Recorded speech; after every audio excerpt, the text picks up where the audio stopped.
Bow.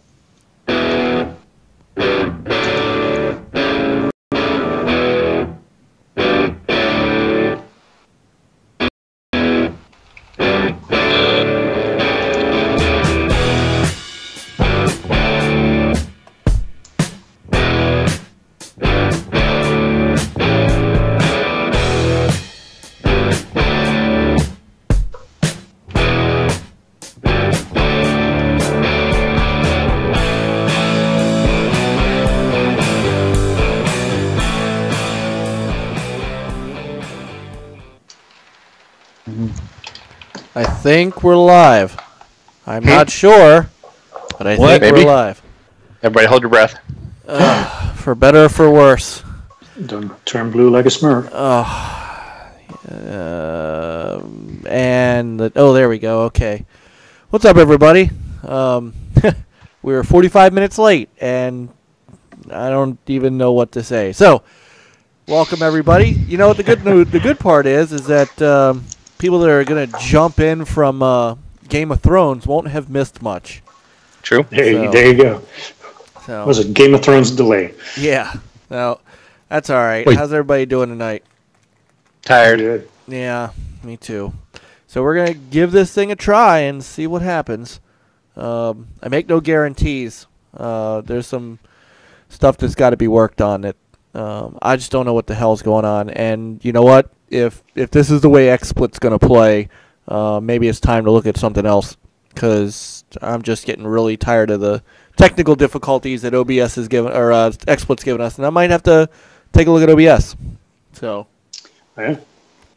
oh, my camera's freezing again. Ugh. All right. Never mind. No. What's going on, guys? Hey. Party time. Not a whole lot. No, But finally, we got the show on the road. I know. Oh, welcome in our special guest. He's the master of drones. That's how I call him. He is also... Yeah. When he's on, you should just put a picture of drone. That's In what the Game of Drones. Game of Drones. Very Game of nice. Thrones. He is also the host of the new and very awesome WFC podcast, which airs... Who which effing airs cares? shortly Who after I effing get off work. cares? Yeah. He is SuPRCooPR. What's up, brother? Not much. Thanks for having me. Oh, thanks Welcome. for coming on. Always, anytime. He's in the doghouse now, according to so. Yeah, that's right. Two-timing on Witty. Yeah. Still love you, Witty. How could you not? Surprised Woody's still awake. He probably isn't. He's probably asleep now. Does he ever, So when you talk to does him he on ever- Tuesday, you just say, it was all a dream, Woody. Yeah. I wasn't really on the podcast. It was all a dream. All right. So, Soup, no, it's great to have you on. And give us a very, very quick rundown on a WFC podcast, which, by the way, I finally realized after being explained what WFC stands for. But go ahead. Yeah, we were on, Thursday nights? Our time hasn't gotten worked out completely, but it's usually around 4 o'clock. So that would set like 7 Eastern. 6 Eastern, somewhere in there. Yeah, it's just a fast bag, Witty, myself, and just talking games, whatever. WFC, man. Nice. Who effing cares? Nice. But it also stands for Witty Fastback and SuPRCooPR. That's Like right. Cooper. Witty, fast, and coop. Witty Fast There you and go. Coop. Nice. Well, welcome back to our show. I have no right, chill second. tonight. I'm eating Oreos. I just have no. This is my I don't care anymore face. I'm just eating Oreos. So, the chat room got dead because there's probably no one watching because everybody thought we were dead in the water. But here we are. We got 6 thumbs up, though. Well, then they all right. left. Yeah, well, Well, 45 minutes. I don't blame them. Yeah. I don't blame them, but they'll have like I said, we'll get the post Game of Thrones crowd, so it'll be all right. So what we'll do is I'm going to compact. We're going to spend the fraction of the time we normally spend here, just saying hello to each other, and just very, very quickly, give us like 2 minutes of what you've been playing this week. Peter, go first. All right. Well, played with Nate some Resident Evil 5. We're getting close to the end, and we had a hard time like trying to figure out how to get that amulet off Jill Valentine's chest, but finally figured it out. We had a lot of fun. So. Killed her like 17 how that times. Still like too many times. It's like, what am I supposed to do? It's How like, great what? that sounds. Trying to get Yeah. something off of. The funny thing is, like, I've played that game on 360 before, so I've done it, but I forgot how. I mean, we still had a great time, though. Nice. The other awesome thing that I played is Farpoint on the PSVR. With this little gun gadget. Absolutely fantastic game. Look at it. He's got the gun. Yeah, I got the gun. And we should have a video on our channel this week, probably. I hope. Monday, Tuesday, because I gotta cycle it in with Yeah, that's all. That's all good. retro And stuff from Juan. I tell you, it's if you have a PSVR, this is the game to get. And if you can get it with the gun, even better. Works extremely well. Also, like on the when you hold the gun in the game and you have the scope, actually the scope works even with one eye or looking with two eyes, and it's pretty accurate. Nice. And one cool thing is like it's a first-person shooter, and so you have to stand in place because the game kind of requires you to stand, and so I couldn't play it while sitting. And it was kind of funny because I've been standing on my legs all day, so I only could play like an hour, and then I was kind of toast. But in order to move in the game, you there's like a controller thumbstick right here, and you can push forward, backward, and straight, left and right. And in order to rotate, you rotate your body. So it works extremely well. I think that's a good implementation of moving as a first person in a VR environment. So how do you control the movement? What do you do to make it move? Well, you saw the thumbstick, right? Okay, that's on down the... here. Yeah, that's on the gun right here, and you push it forward to move forward, backward, and left and right is straight, left and right. That's pretty solid. Yeah, I like that. So yeah, and that works. Worked really good. So I was Awesome. impressed, and the game is a lot of fun too. So definitely can't wait to get back to that. Sweet. And we'll If you have have PSVR, then what I said, this is the game to get. We always seem to talk about this stuff when Frankie's not on. Yeah, I know. That's all Well, right. Frankie also landed out to a friend, so he hasn't played this Farpoint game yet. So This is true. I know that our friend Bunny, I know he likes that game a lot. yeah, so I'm playing that too. So I finally was able to order that the gun with the game bundle from GameStop, and it looks like Best Buy had it last week too. So because those bundles were going for like $200 on eBay, they were like pretty scarce. So I was glad I could get my hands on it. Nice. Should have gotten two and sell one. Right. Maybe we could have bought a copy of X-Blade. But yeah, fantastic game.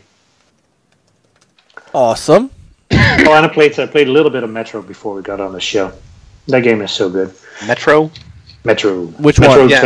2033 Redux. Yeah, but which one are you on? That's the one, isn't it? Yeah. There's last The other night. one is last night. Oh, or last something night. like Right. that. Okay, Yeah. so you're on. So Okay, still I have to got play you. that one too. I got you. All I've right. only heard good things. I think I'm getting close to the end. It is. It's fantastic and such a great story. Yeah. The only thing is, like, sometimes you get lost where you have to go, and kind of wish there was a map so you could see what you've traversed. Right. That's my only Well, drawback. it's very. It's a good game. It is fairly linear though. So I mean, Yeah, there's but you that. kind of get turn around, and there are like multiple ways to get to certain parts, and have you explore this one. I mean, it's cool that you can turn off the candle, so it's kind of an indication that you've been there already. And True. but still, Very I wish true. it had a kind of a map, at least, especially if you don't play every day, kind of know what you've done. True. I guess I can understand that. Yeah, but it's a good game. I'm enjoying it. Very nice. Can't wait for the new one to come out. Yeah, me either. Me either. This is going to be great. And you know the company does very well with it. So I have all confidence that it's going to be a really good game. Yeah. So, all right, Mr. Juan, how are you? Tired. Yeah, me too. So Yeah. I swear we're going to try to roll through this as fast as possible. So what you been playing? Tiniest bit grumpy. Yes, grumpy. You have been grumpy today. A little bit. Let's see. I was working on a lot of the retro stuff. I finished Evo, The Search for Eden on the Super NES, which is one of my more rare titles in that I never really got a chance to do as a kid. That video is going to go up, so people can check that out and see how that goes if they're interested. But yeah, I really enjoyed that. I've been working on Mortal Kombat Shaolin Monk still, which is yeah, I got the next video of that ready to go. That's in the can. A little bit further in that, and that's been fun. That's something I never experienced. I missed that one entirely back in the day, so that's cool. Been loving Slime Rancher. That's something that I can sit down and burn an hour on in a heartbeat. It's just a good game. Everyone got a Game of Gold, so everyone should try it. I'm gonna say it again. I think I talked about it last week, but really liking that game, and I think I think everyone should at least try it. I think it's definitely worthy of that. What else? Oh, I picked up Breath of the Wild again because I had gotten kind of fed up with Breath of the Wild. It's good, really good, but like the parts of it that a lot of people really like, for me, there's certain parts of the game that are really awesome, but then I found that to get back to the awesome bit, I had to do a whole bunch of other junk. And I just got totally demotivated and worked on some other stuff. So I started over. I'm taking a different route so that I'm not seeing the same stuff I did before because it's not linear, so I can go back and do that once I've done the other stuff. But yeah, I think it's going to be probably still a Game of the Year contender for me. I think it's a bit overrated, but that was going to happen. I think everybody knew that, but it's super good, and so yeah, that's mostly what I've been working on. Nice. I was gonna say I didn't hear Forza in there anywhere. I'm caught up. I've got I finished the main plot type thing, expansions and all that, the festival stuff for the Forza Horizon 3, and then I spent days going through achievements and gamerscore stuff to get the rewards page filled up. So now I have full completion on the rewards page for every game from Forza Motorsport 2 on.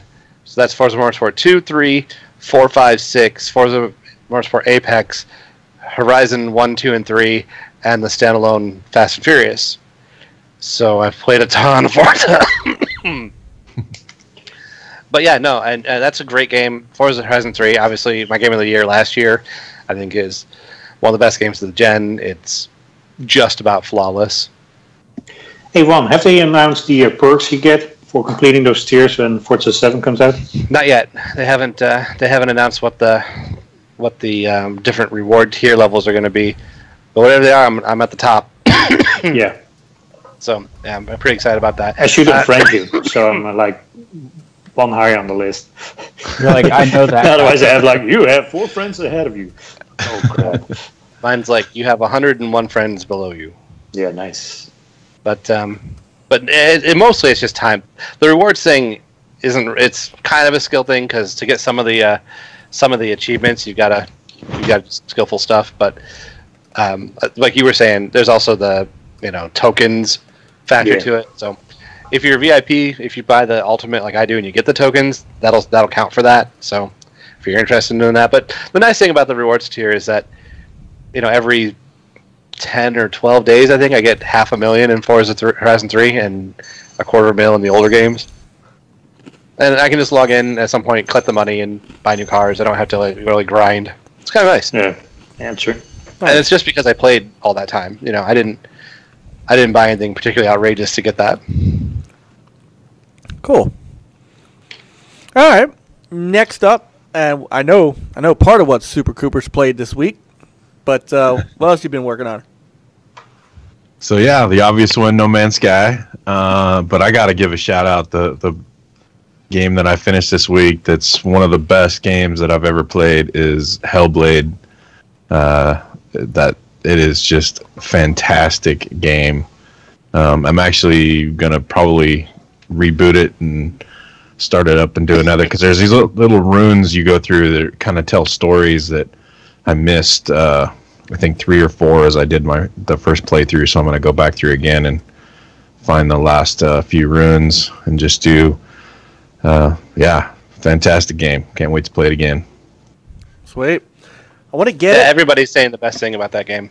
Everybody's talking about it. Yeah, that is and it's doing fairly well. Ninja Blade is saying its sales of the game have been very, very strong, and that's Ninja Theory. And that's it's a good thing, because if it's that good, then it deserves. I need to.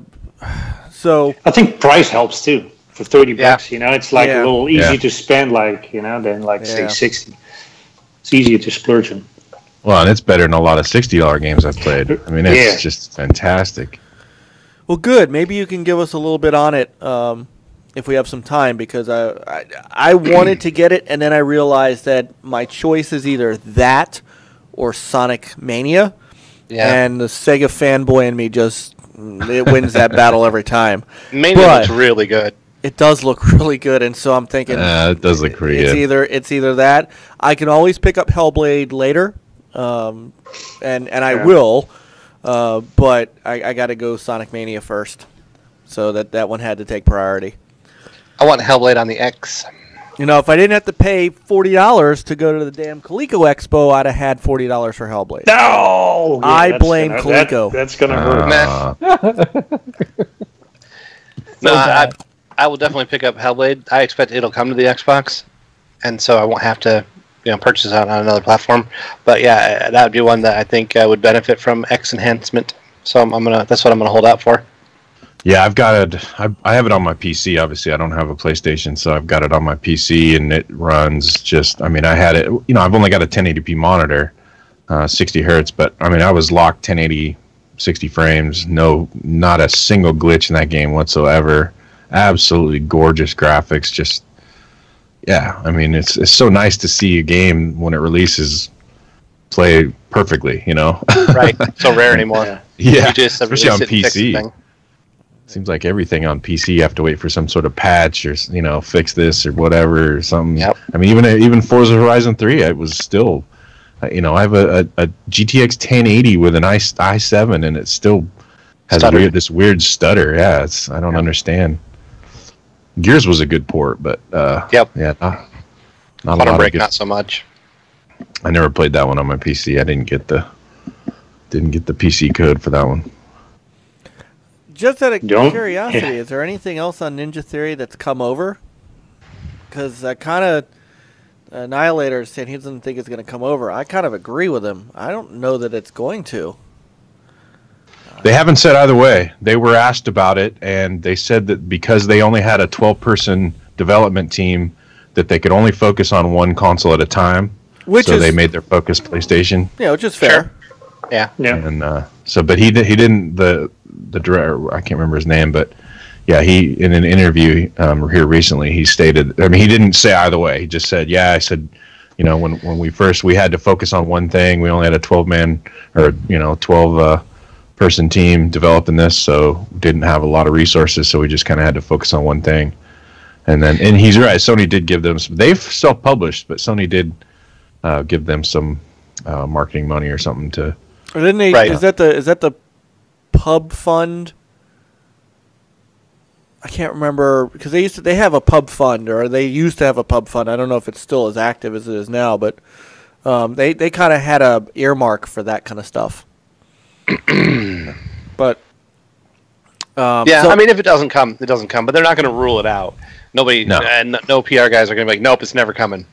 No. So and the fact that it's not a console exclusive gives you hope. I don't know. I think it's going to be one of those things that just never you never hear about it.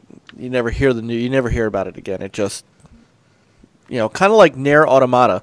Nier Automata was never advertised as a console exclusive, but it's never coming to the Xbox. So Well, yeah, but with Xbox, with the Scalebound thing, that could have an effect on that too.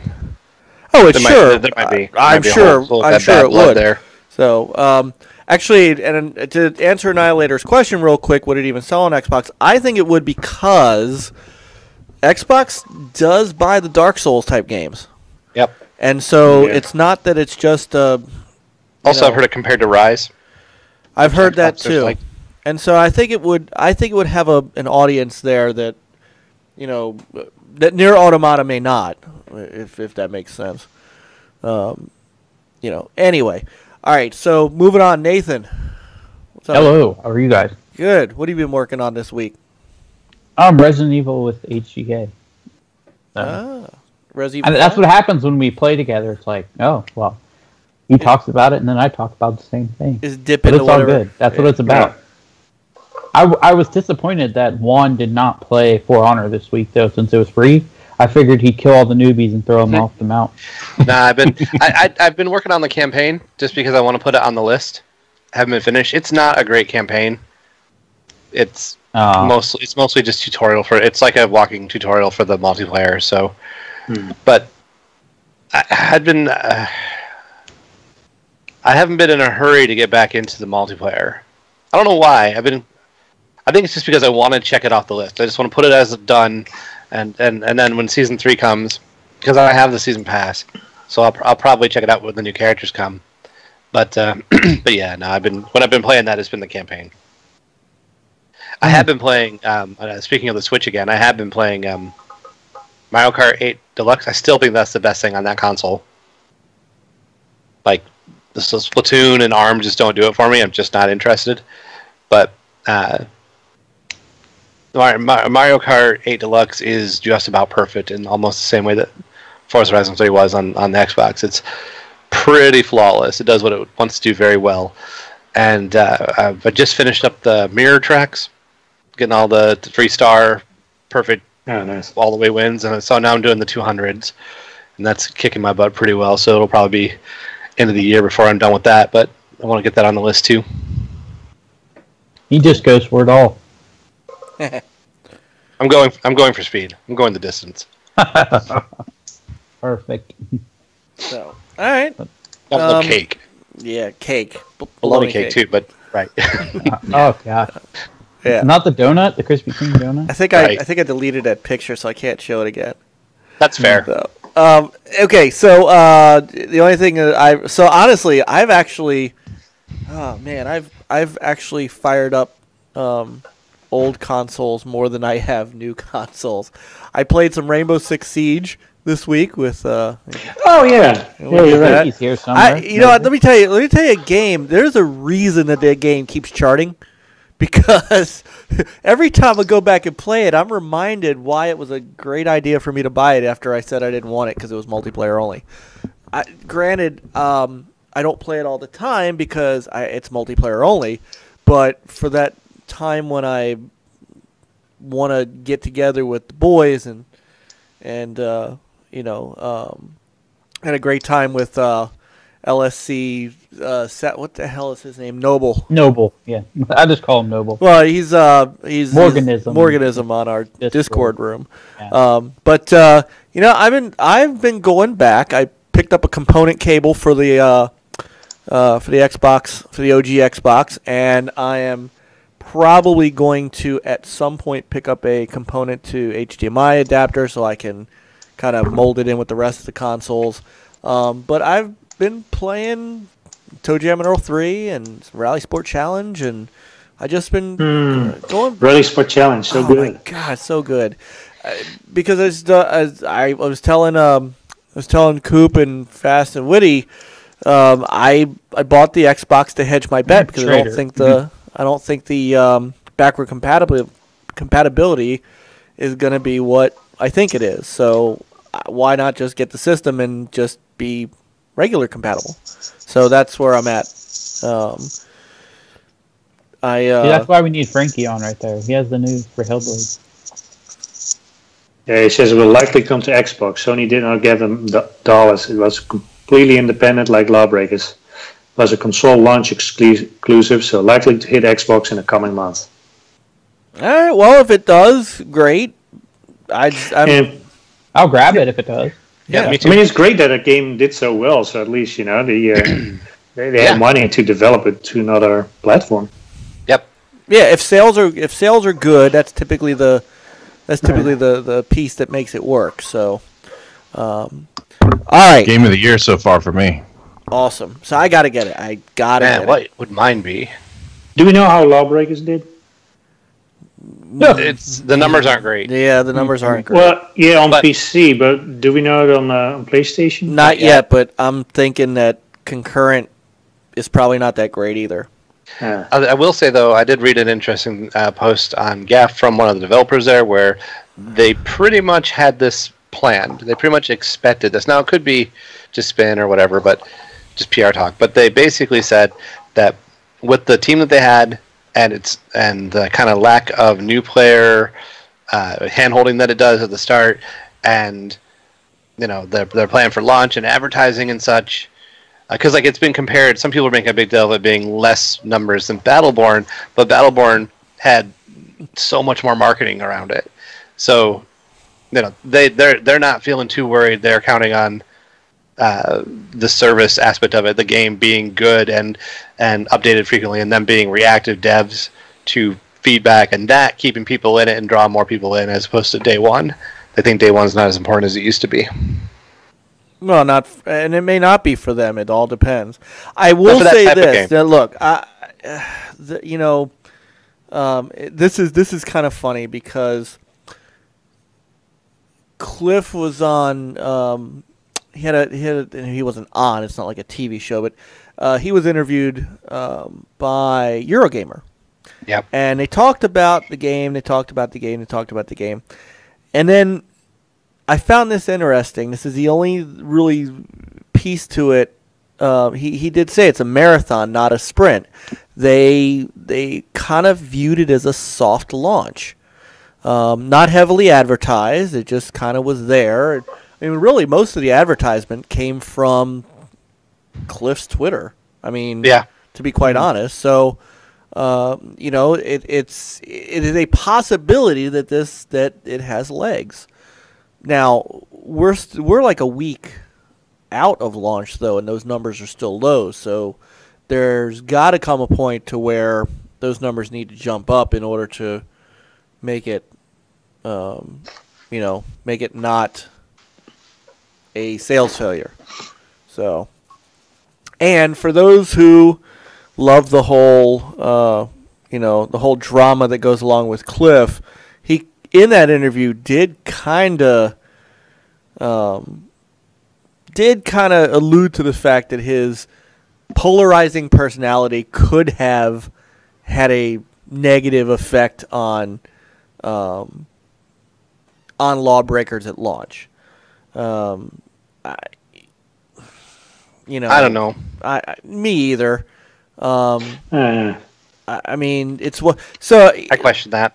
I do too. I think whether or not, because the argument is that Cliff alienated the Xbox side of the river, but the thing is that wouldn't have anything to do with the PC and PS4 gamers that the game is out on now. Exactly. I don't think anybody who saw him tell somebody to eat a dick on Twitter, which he did. He totally did. He very much said, Was in a bell bag?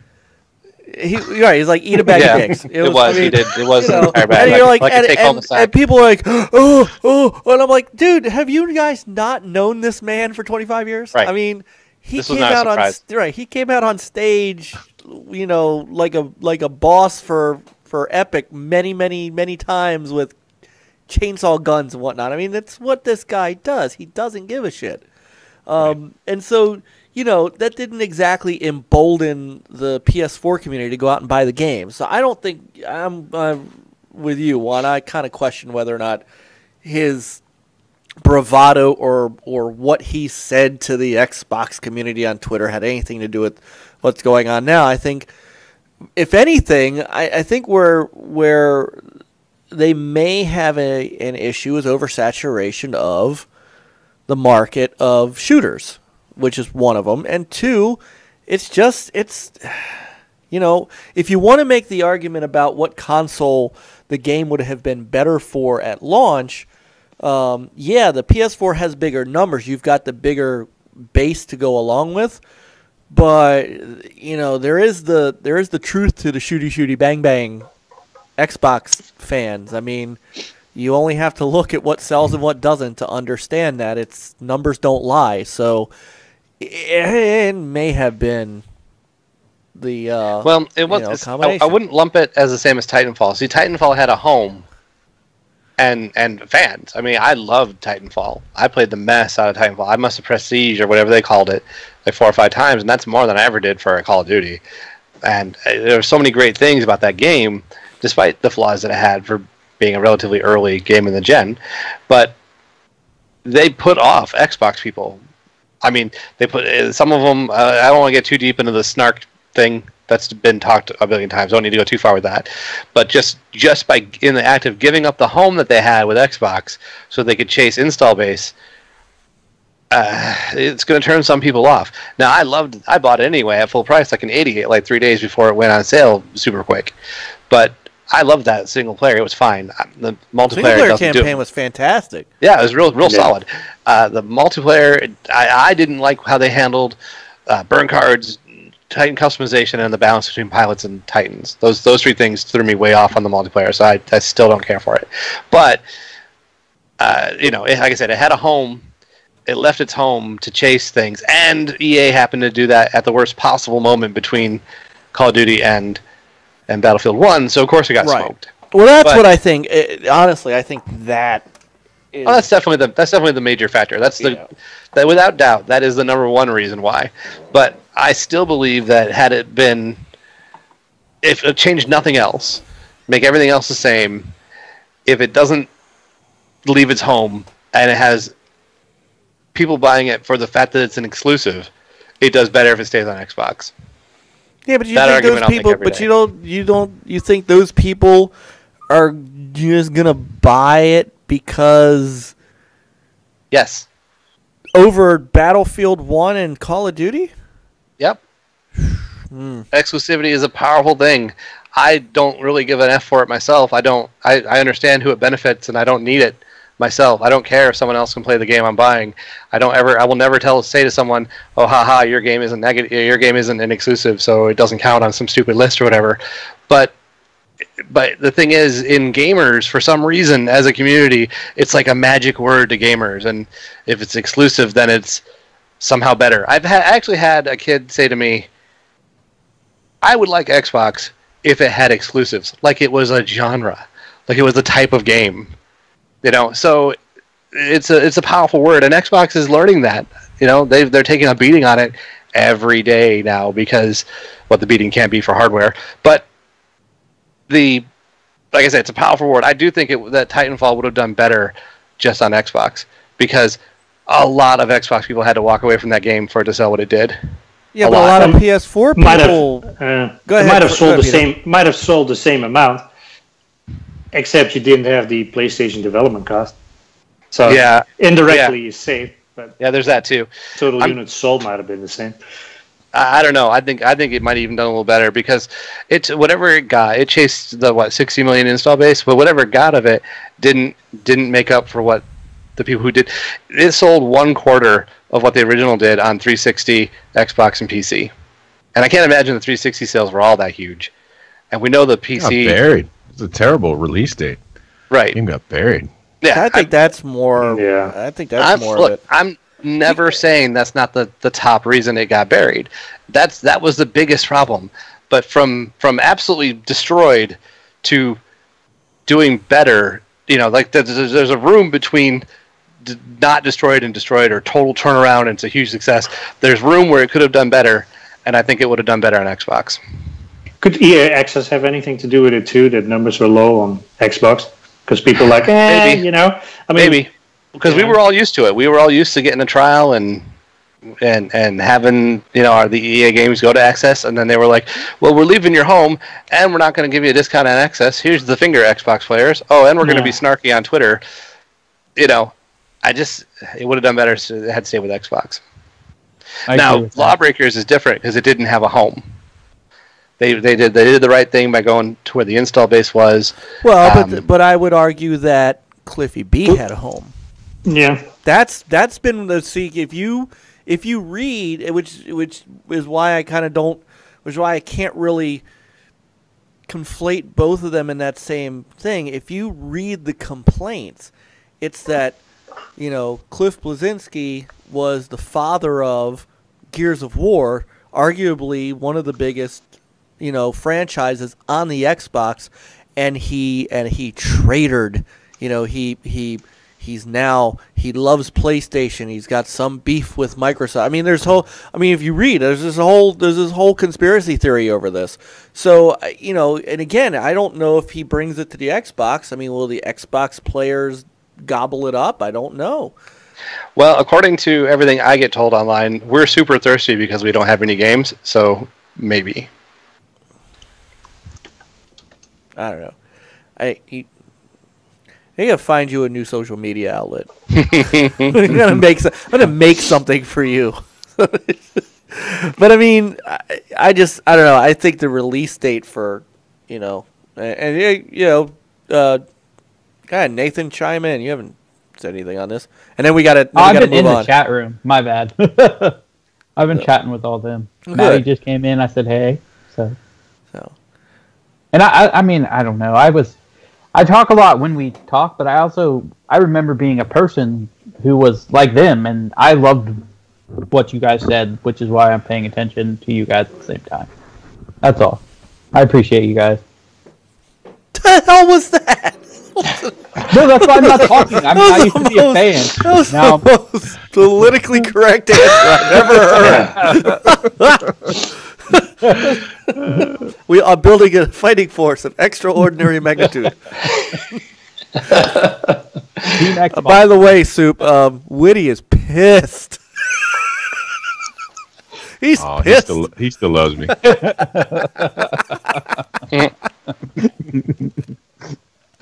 WF podcast.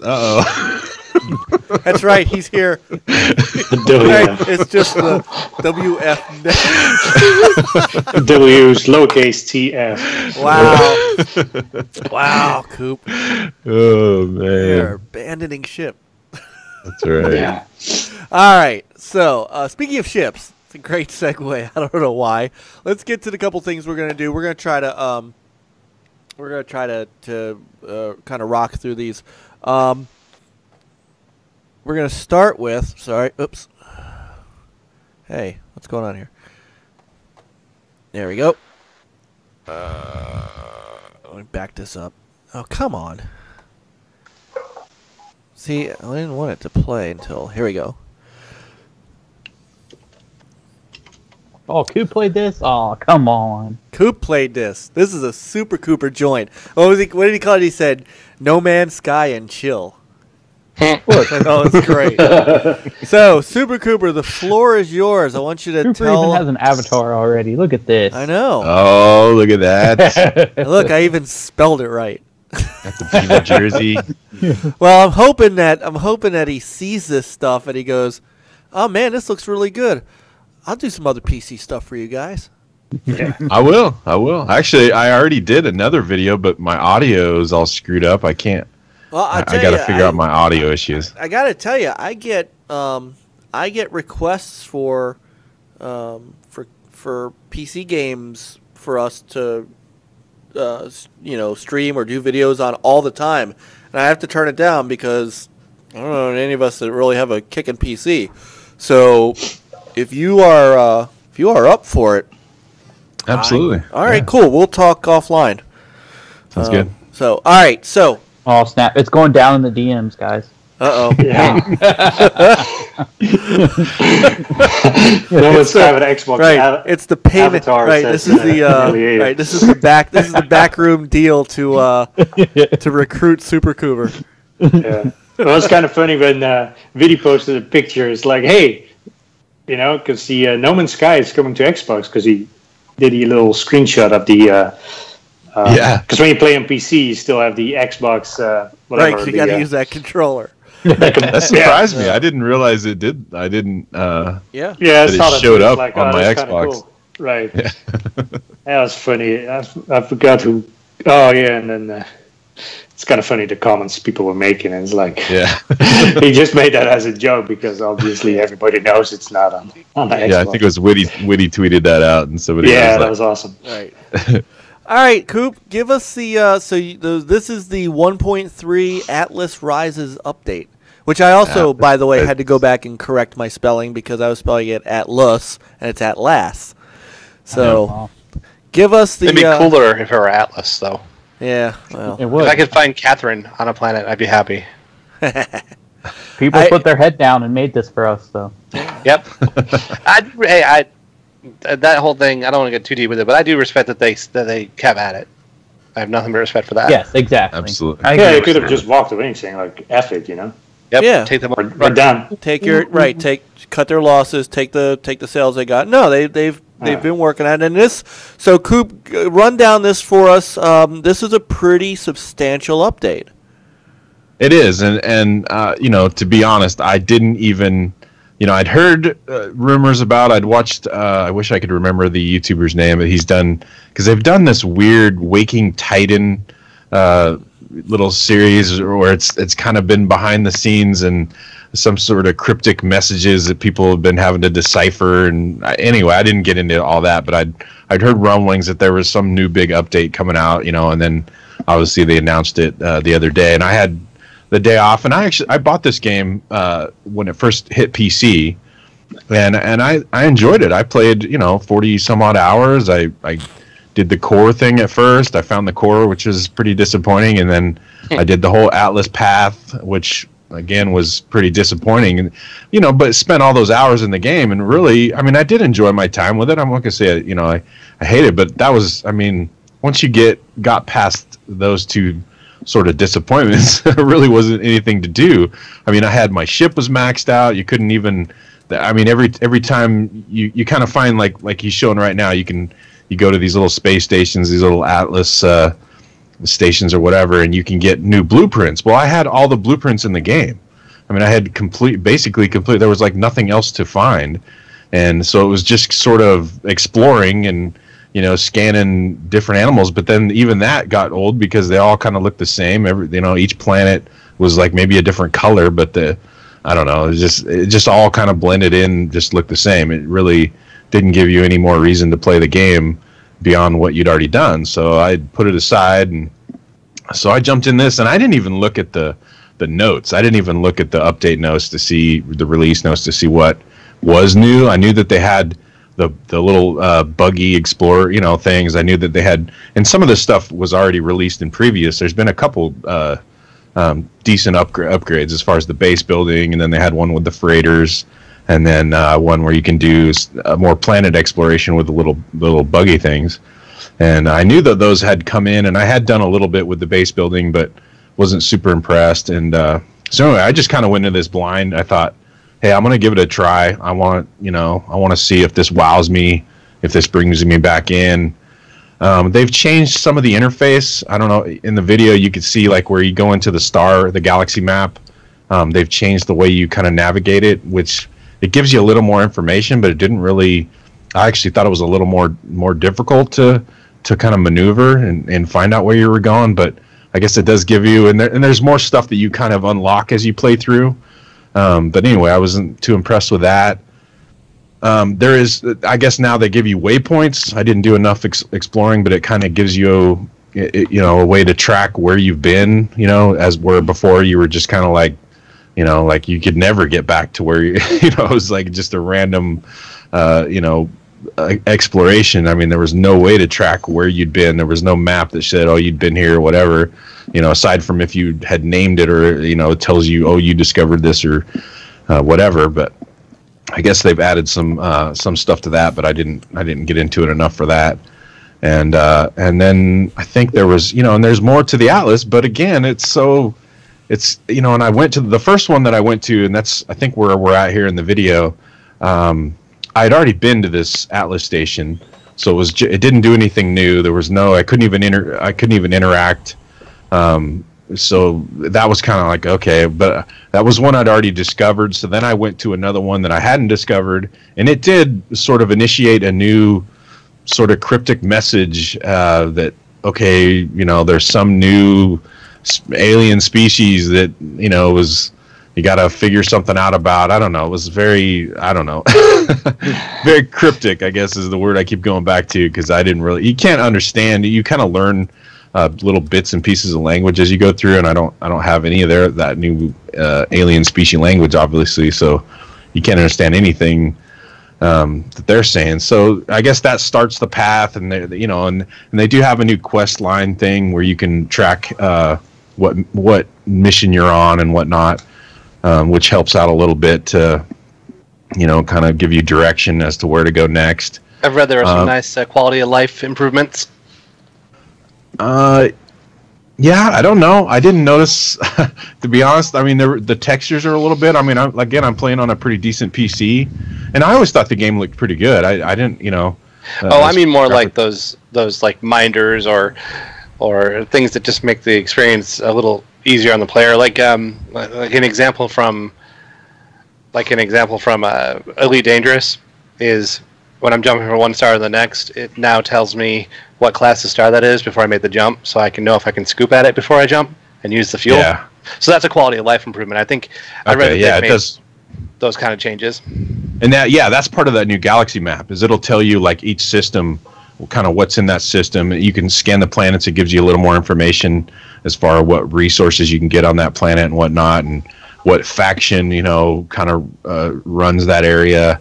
And there is, and I haven't gotten in it, there is a whole new sort of economy system built into it that you can actually, you can set up trade routes, and you can, there's like a crafting system now where you can, you know, you set up your base and you can do build up different crafting things. You kind of hire people at your base to do different jobs and whatnot, and then sell goods and craft, you know, better goods to sell, and, you know, sort of more of an economy to it, which really wasn't any of that before. So that, you know, and it actually, it sparked enough interest in me just in a little bit, because like I said, I played a little more yesterday, played for a couple more hours. I actually found a planet that was good, because when I was doing this playthrough, the first two planets that I got, one was completely barren and didn't have anything on it, so that was kind of a bust. And then the second one was toxic, and I just, you know, you're constantly running out of life support, so you got to run back to your ship, and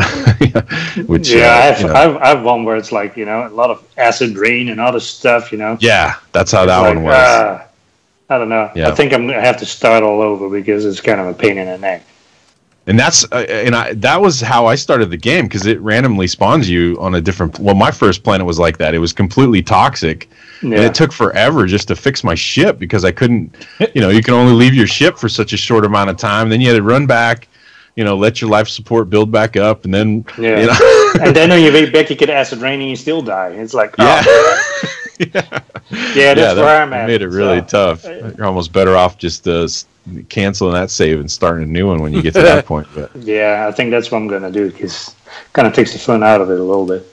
Yeah, definitely. I watched some streamers that had it, you know, on just some paradise planet with tons of resources and, you know, just everything going for them. And I watched that and got all excited. And then I get my planet, and it's like, oh man, I can't even leave my ship. There's nothing here. Like, what? So yeah, but I can see getting into it. I figured a little more of the base building.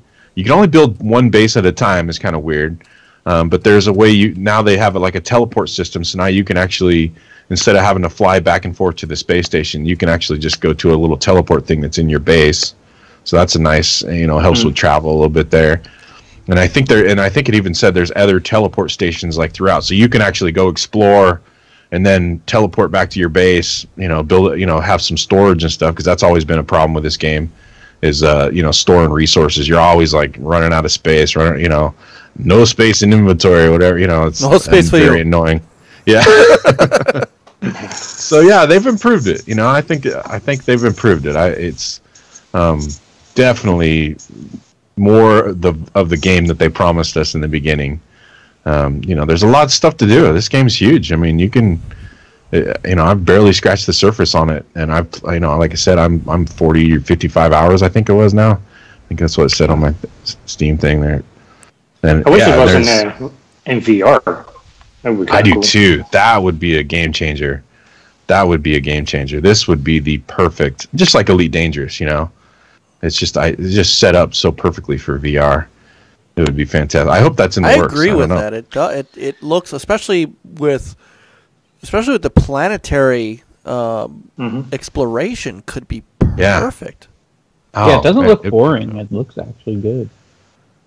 Yeah, it's not for everybody. Just like a game like Elite Dangerous, there is a select few that these games, these sort of more simulation style games are for. This is a very Elite Dangerous is like the stealth best game of the gen.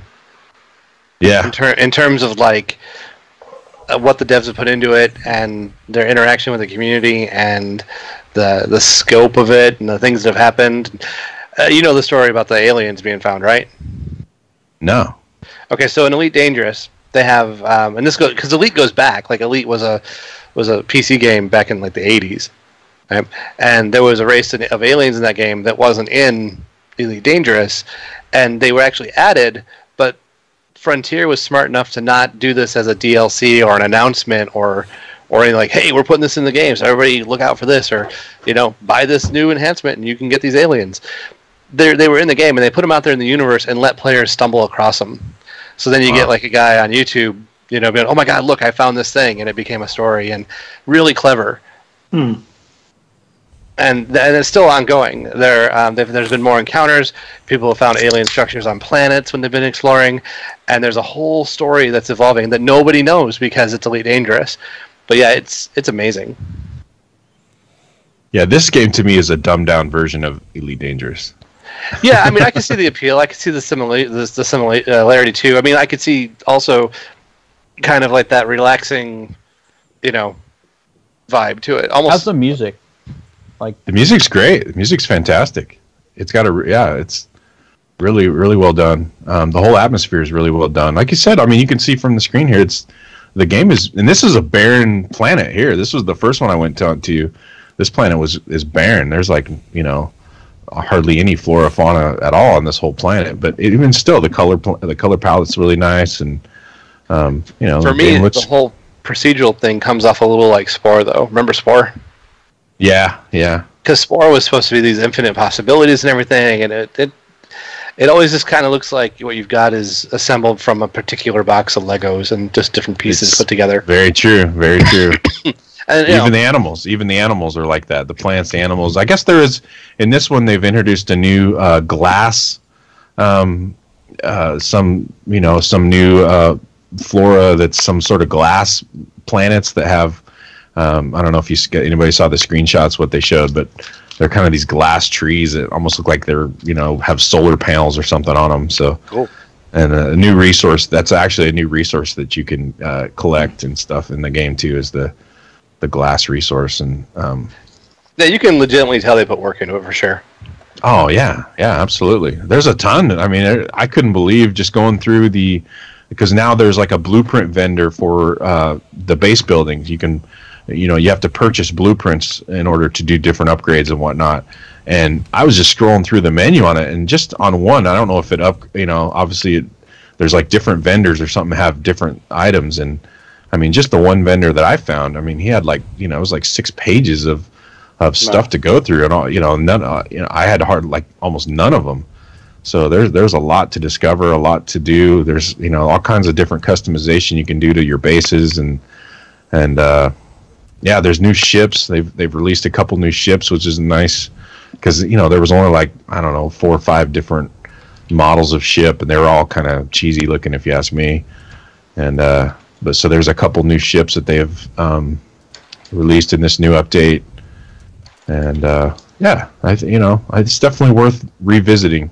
I was thinking about it again today. I was like, man, I should go back and play a couple more hours. It sparked my interest again. I had walked away from this game. I tried to like it. I did like it, and I tried to continue. It just didn't give me anything to do. But this has actually kind of sparked my enthusiasm for the game again. So, well done.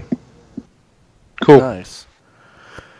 I almost get a little, not here because this is, but when you're out in space, almost get a little bit of Eve feel from it with all the things that the trading and the crafting and building a base and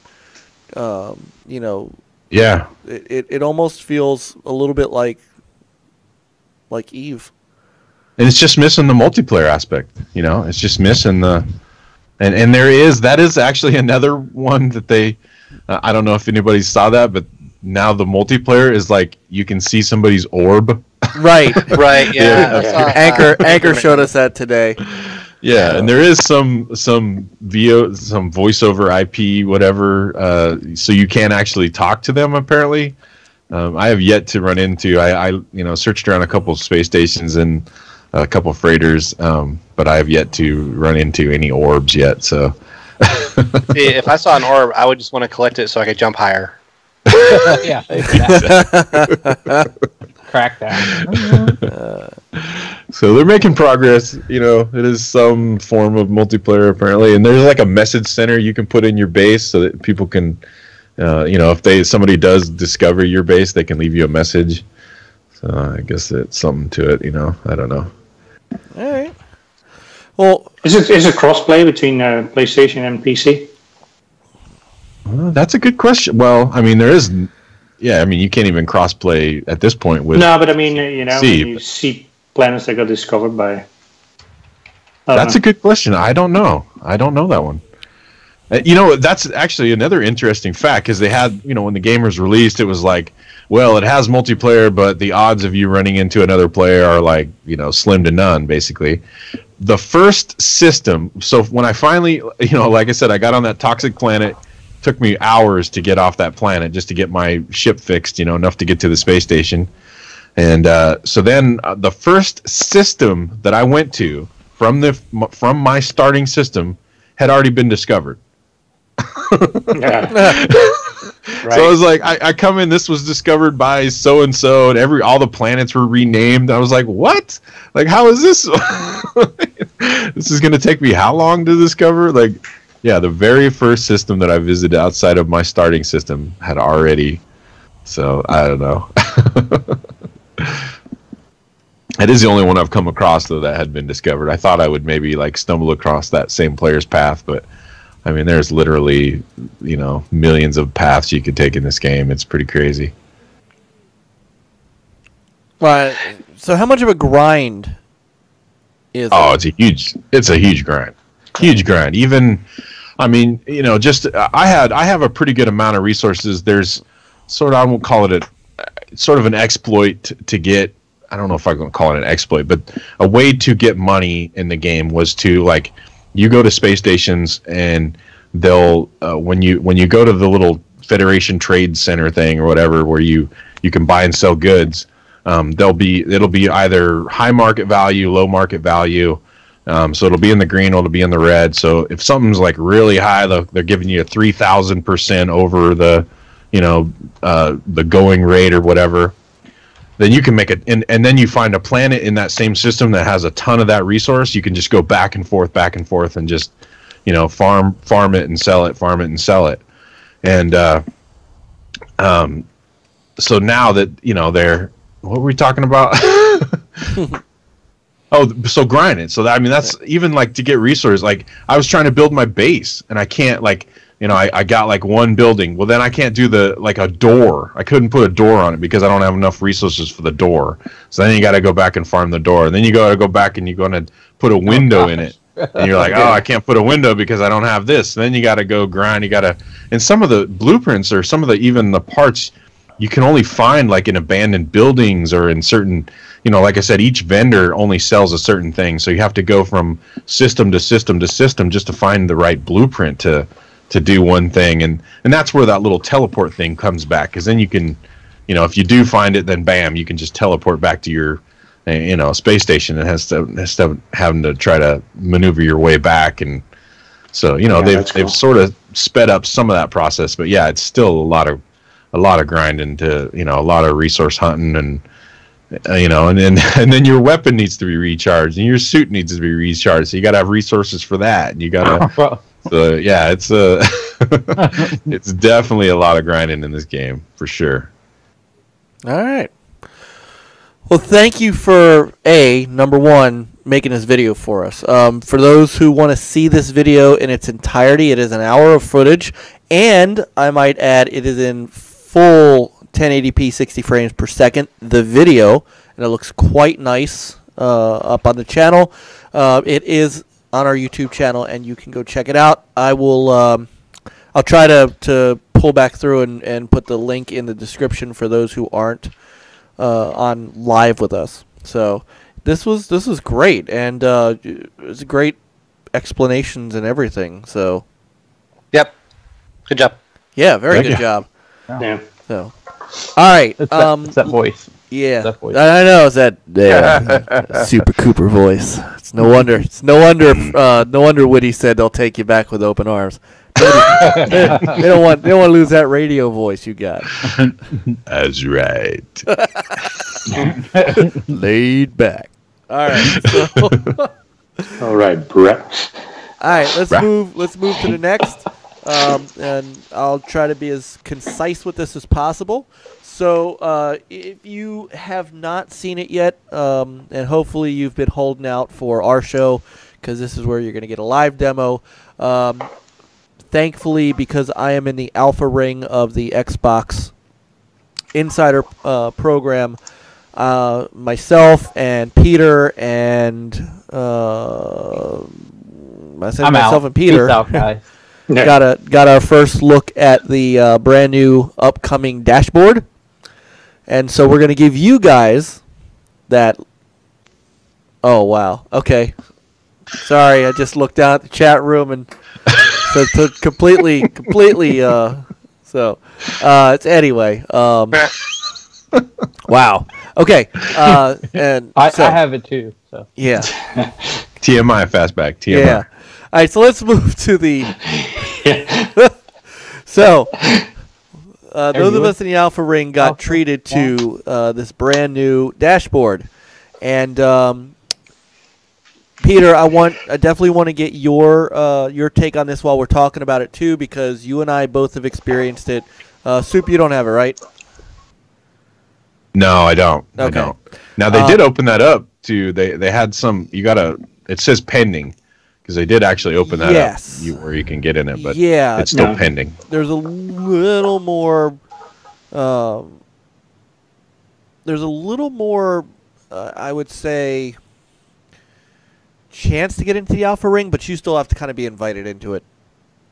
Okay. So, all right. So hopefully this holds up. The frame rate on this may dip a little bit. I can already see it. It's not. Again, I think there's still some bugs to work out with figuring out how to make this work right. Okay. So sorry. All right. So this is the new dashboard that comes up when you fire up your Xbox, or will have when you fire up your Xbox. Look, you can't see me behind your sign. No. So what they did here was they took, number one, the last thing you were playing, and they made it, the first thing on your box. Kind of like the old one where it was kind of the big box at the top. But then a couple of things along the side here, whether it be a friend of yours that's online that you can go jump into, a suggested club, or an ad. So they're still or a friend of a friend, or a friend of a friend of a friend. Yeah, I don't like the friend of the friend thing. Yeah, it's like so. Yeah. And then right underneath are the last few things that you've done. For example, when I was trying to get into Rainbow Six Siege, and I kept asking Cortana to get me into Rainbow Six Siege, and it goes, "Oh, sure, let's go play Rayman Legends." I'm like, no. No. So I said, let me try it again. Cortana, play Tom Clancy's Rainbow Six Siege. I'm thinking, it used to be you have to do the whole long name, and it said, okay, let's play Tom Clancy's Ghost Recon Wildlands. I'm like, where in the world do you get that from? It's not even the same. It's not even the same words. So anyway, so the last you have to speak with an accent. I must. Once you do that, I think once you do, then she understands you. Just maybe I speak Yiddish. Yeah, that might do it. It might just work. Might just work. So anyway, so I did eventually get in, but so you have the last few things that you've opened in this area here, and My Games and Apps is also front and center. So then you start running down the list here, and what they did was they gave you space underneath in order to add things that you like. So, for example, I have HTK as a friend. It's so big. Love that shirt and the Kangaroo Jack hat. I really do.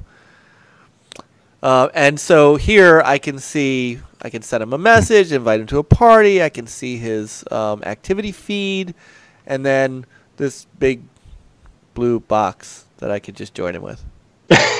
Yeah, exactly. Using space was not on the menu for this update, I got to tell you. Yeah. It's a weird use of space, I can't lie. Yeah, it's so big, too. It's like ridiculous. And so you go down again, and I got Natty. Now, Natty has, maybe it's because you haven't had an activity in a while, and this highlights his last activity. So it also tells you, so if I wanted to add somebody else, I could add somebody else. I could add a game, and we'll try that out. I'll show you guys this that. Is 1 year ago. Yeah. Okay. Here's my. He's been real active. Yeah. Here's my Xbox Live Gold, just so that I have it really quickly here and I can download my gold games. This is something you can pin. This is something that does not have to be there. It's not an ad or anything like that. And then once you get down to the end of your home screen stuff, then you have your pins. They did change. Oh wait, I still have welcome. I don't know why. But what I can do here is I can, if I want to, let me go back up to there. Also keep in mind there's a delay in the Elgato between my movement and what's on the screen. So bear with me as it looks like it's herky jerky a little bit. Some of it's because I'm trying not to look over at the television. You can delete the welcome too. If I want to remove the welcome, I can do that by just hitting that. For some reason, the welcome was the easiest thing to get rid of. The other ones don't make it that easy. Yeah. Yeah, I think there's a couple of bugs too in order to remove it.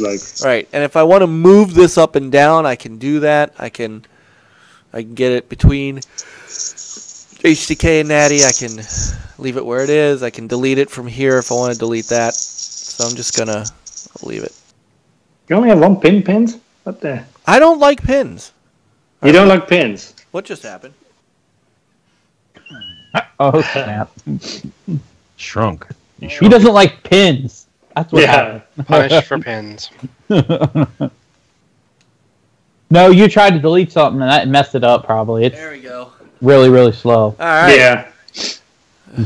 Xbox, fix yo shit. Yeah. So, why do we have? Do you want to go to Home Depot? Right. Cortana? Right. Do you want to... Well, are there bugs in a beta? Come on. So look, keep something in mind too. And I post this stuff on Twitter. Like I had an error message that we, from the last time I tried to turn it on. I am in the alpha ring. I am well aware that I'm going to get bugs. I don't care about that. If I have to power cycle the Xbox to get it back, it's part and parcel of being in the insider program.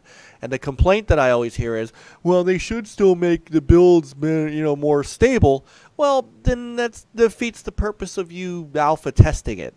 You know, by the time you get to the beta and now the Omega and it's the Delta and Omega rings. By the time you get down there, then you're getting more stable builds. I am well aware my build is not going to be stable for a while, and while they're testing it out, it's just I accept that. People need to accept that. So anyway, and this is for the the fall updates. So right. By the time we get it, it's like I think it's pretty amazing that they let us even do that. So I appreciate it. So for all you people who are going to get a nice, a nice good experience out of it, with whatever changes we tell them about, you're welcome. So you're welcome. Yeah, you're welcome. So anyway, so we go down and no, I really, you know what, I've had pins and I don't use them. I don't know why, but probably because I don't jump around from game to game to game to game. So it's easy for me to. One of the things I do like about this is that the last couple of things that I opened is here, so that kind of takes the place of my pins. That's true. So on my pins, I only have TV stuff, like apps. I don't have games, like you said. I don't jump to jump. Yeah, I like to pin games that I have pre-ordered, and or games that I bought but have not played yet. Because if I don't do that, I forget that I have those games. So they stay digitally shrink wrapped forever. So I don't have to do that. No, and look, I don't begrudge you guys. No, but basically what I did is I removed everything except the pins. Yeah, no, I if you guys like pins, I'm not saying pins are bad. I haven't had a need for them, and when I've had pins on. So anyway, so going across the top, there's a couple of small changes across the team pin. The rest Kingpin. So Mixer hasn't changed a whole lot. The community tab changed a lot. So now the community tab, if I'm being honest, looks a lot more like the community tab on the PS4. They kind of made this into more of a. I'm not sure what they were quite going for, but different size boxes and things like that.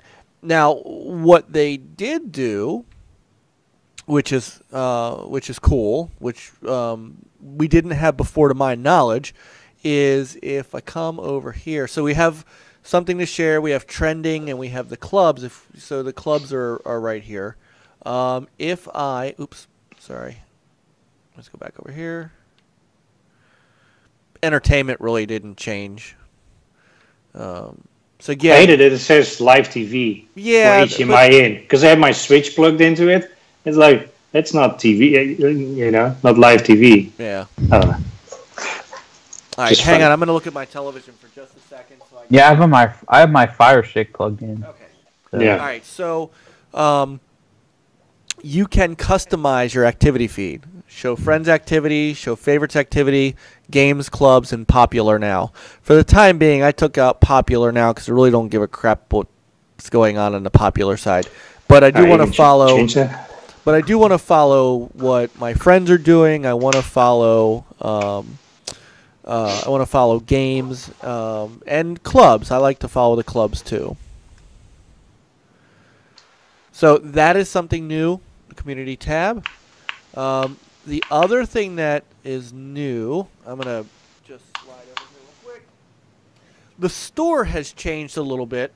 And one of the things that they've added, and this is something that it's not necessarily part of the dashboard, but it is something that you guys remember the XNA program, right? Yes. Okay. So let's go to Browse Games. I think it's under Browse Games.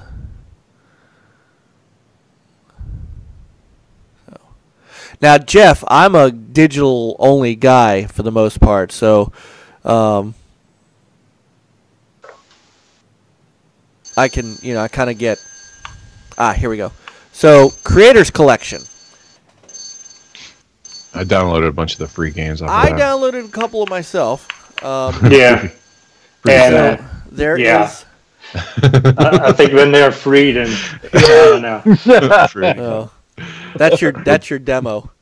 Yeah, that's the review. Says, I did Space Cat. Sorry, wasn't too impressed. Really? Because that looks like my kind of old school. Yeah. No. Oh, all right. Just try it. It's free. Yeah, I I'm did going that to. Galactimax couple, which I didn't do Space Cat Galactimax yet. actually looks cool, and Solitaire. I downloaded Solitaire. It's not. It's not. Really? Well, No, those the has free with a Galactimax little is- asterisk. I played the Solitaire. How's the Solitaire? I haven't played it yet. It's Solitaire. It's okay. Yeah. I mean, All it's right. free. All right. I'll try it. Bingo. Yeah, bingo hall. Yeah. So that's the Creators Collection. All right. So 99 cents. moving on.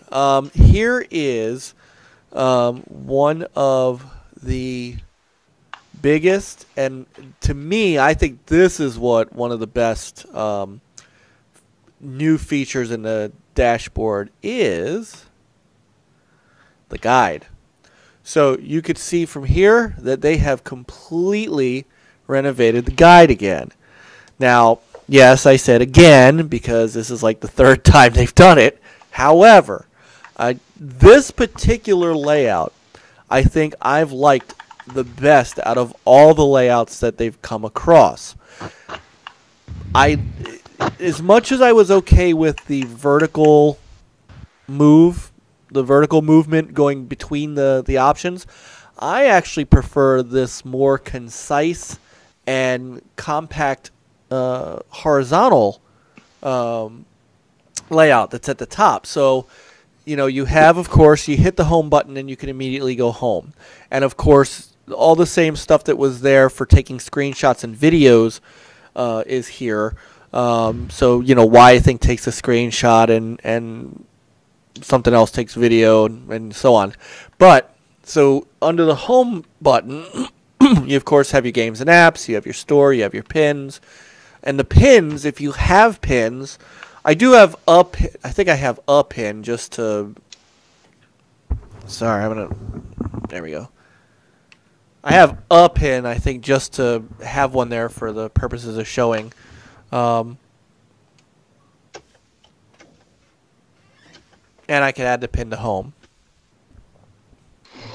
Oh, look, Danny's on.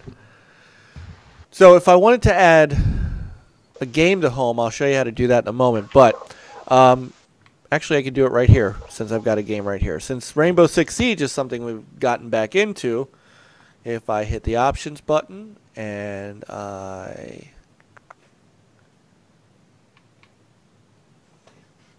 can add to pins or I can add to home. So I'm going to add to home. And when we get back to the home screen, I'll show you where it popped up.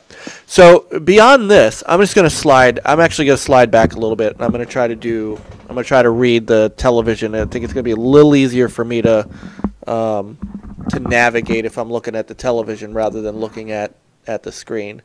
And it benefits you guys more if I'm concise with my control. All right, so across the top now is where everything has landed. So if I want to go to my friends list and I want to see who's online, it's one shot over, and instead of having to scroll up and down and things like that from there, I can see 42 friends are online. I could check my clubs. I could look for suggested friends. I could join a club. I could find somebody and find my recent players. If I go to my friends list, it pops up just as normal. But it pops up as an overlay now. So I don't know if it's hard to see this. It may be easier to see playing it back on the podcast, but this is much faster, this guide. I mean, it's an instantaneous button press to get to my friends list. And then there's Nathan. It is an instant. I mean, they really have worked on speed on this. And then I can do the normal things, invite him to a game, change friendship. I can go ahead and we're just going to remove Nathan here. Oh, man. Or I can remove him from home if he's on home, but this is also where I can add him to home. So, we have, you know what? Well, HTK is already on there. So if I wanted to add, you're not online, Coop, but if you are online, and you see how fast I'm making my way through here. I think I saw you. Reprobate watching HBO. There he is. So, hey man, if he can multitask, go for it. So all I have to do is add SuPRCooPR to home. That's how fast it is to add him to the home screen. So friends list, very nice. I move over. There's my multiplayer. I can start a party. I can look for group or tournaments. There's my achievements and the achievement tracker and all that stuff. And everything is now nice and concise in these new menus. I really like this guide. I move over to this side. Here's my conversations. Here's something that I think really is nice. The conversations and the messages from Xbox Live are now separated. I like that because that cuts down on the amount of messages I have to pull through between them. Broadcast and capture. So broadcast, which is of course Mixer, and the game DVR is in the same spot now, as well as the ability to go look at your recent captures and then go right to your settings. So capture brings up, of course, now I'm not capturing anything right now, but brings up the game DVR, and that's how fast the game DVR comes up. And then you can do record recent, record that, take a screenshot. Although you could do that from the menu, but if I wanted to just start up a game DVR recording, that's how fast I can do it from the guide. And then of course your settings. And then the set, it's now called the Action Center because they took the system and app notifications and all your notifications and they put them over there with settings. Yeah, I hate that your achievements go in there as well.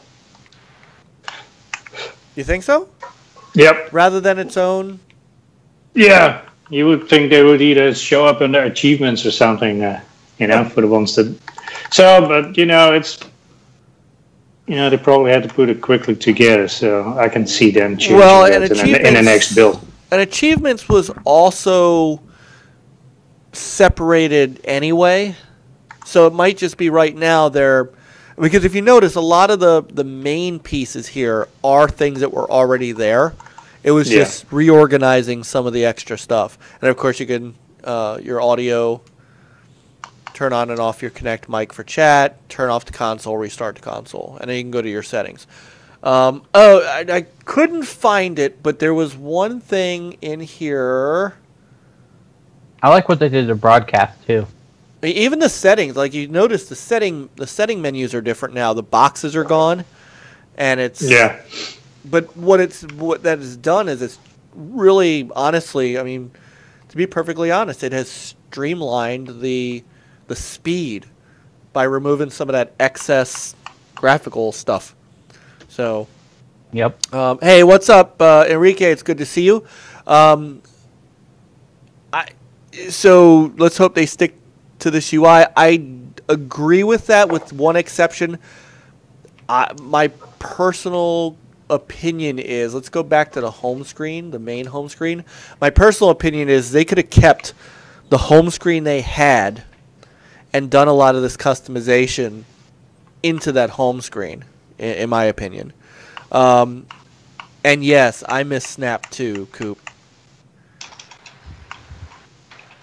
So there's Coop. He's offline, but there's this cool Turtle Beach headset. And his 3-bit gangsta from 44 days ago. Right. So it's cool. If you click on that, then you go to whatever his... I guess it's whatever his last real activity was. So maybe HTK doesn't have any activities. So if I go to the game... Activities. So the game stuff is actually pretty cool. If I go to the game, I can either launch the game, I can see some of the activity feeds on there, I can see the achievement stuff, and then suggested clubs and some messages. So that's kind of cool. And if I wanted to move this down below everyone else and just put it down below my friends, I do that. And now there's Natty. There's your. Yeah, it did pop up. So your last one was 279 days ago. Very Ghost Recon. And I mean, look, to be honest, the customization part here is nice. I just think they could have done this on the screen that they already had, because I do like the fact that I could just scroll if I don't want to hit this and go to friends and hit friends and scroll all the way down to find the people that I play with all the time. Then this on the home screen is pretty cool. I just think that it's almost like they Fisher priced it. If I'm being totally honest, I mean, it just feels like big head mode, you know? Yeah. Does that make sense? Yeah. Yeah, everything is too big. Yeah. On the home screen. Like, shrink down the icons. Even the pins are like, too big. Give me smaller pins and show me more pins. I do like how they added our picture to the broadcast section and tells you what level you are. No, oh yeah, that's right. Let me hit that real quick. I don't think we can. I mean, we obviously can't broadcast anything. Let's see if it. Yeah, you might have to be in a game. You know what? Too. No. Good catch on that though. Let's see if it pops up. It may not pop up. Yeah, it does. Good eye on that, Nathan. I totally forgot about that. Not a problem. So in the broadcast screen now, it does tell you what your. Not only your name, but if you're pro or not, what level you are, and all that stuff. So they're really doing that integration, and of course all the same stuff that you had, that they were working on now, the microphone, camera chat, all that's the same, broadcast overlay and all that. So, do I think they should give us just full customization? I think they should let us. I think they should let us choose how we set up. It'd be cool if you could set up your home screen if you really wanted to do it like the start screen of Windows 10. Just let us move everything around the way we want. I'd be up for that. Yeah. So, am I HGK? Am I missing anything? Let me no, there's some changes underneath the cover for like network settings. You can now change your board that you want to use. Yep. And for some people that might help, especially if you have multiple consoles and stuff. And you can also, I don't know if the previous build had it, but you can hide your email address from your profile that's shown on the top left. So when you're streaming a dashboard, you don't show your email address. Gotcha. So you could choose your ports. Oh. Yeah, so that's new. I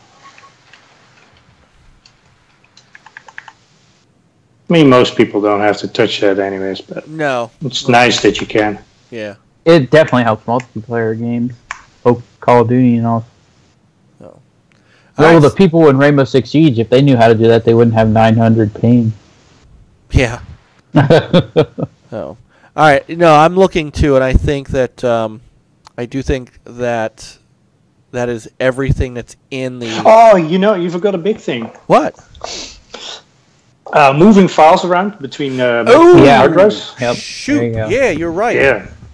And you know what? I can actually show that. I'm not going to actually move anything, but I'll show that very, very quickly. And I want to. I think this will probably. I think this is it. This is the last feature, and then we'll get to. We'll get Juan's stuff done. I saw that on the PlayStation. Yeah, that too. I wasn't aware of that. But. Trying to think where it is. It's under storage. Here we go. So under system and under storage, so you have your two drives. So, and it just so happens that for whatever reason, my internal drive was set for default. So if I click on that, I can, by default, I can view contents or I can transfer.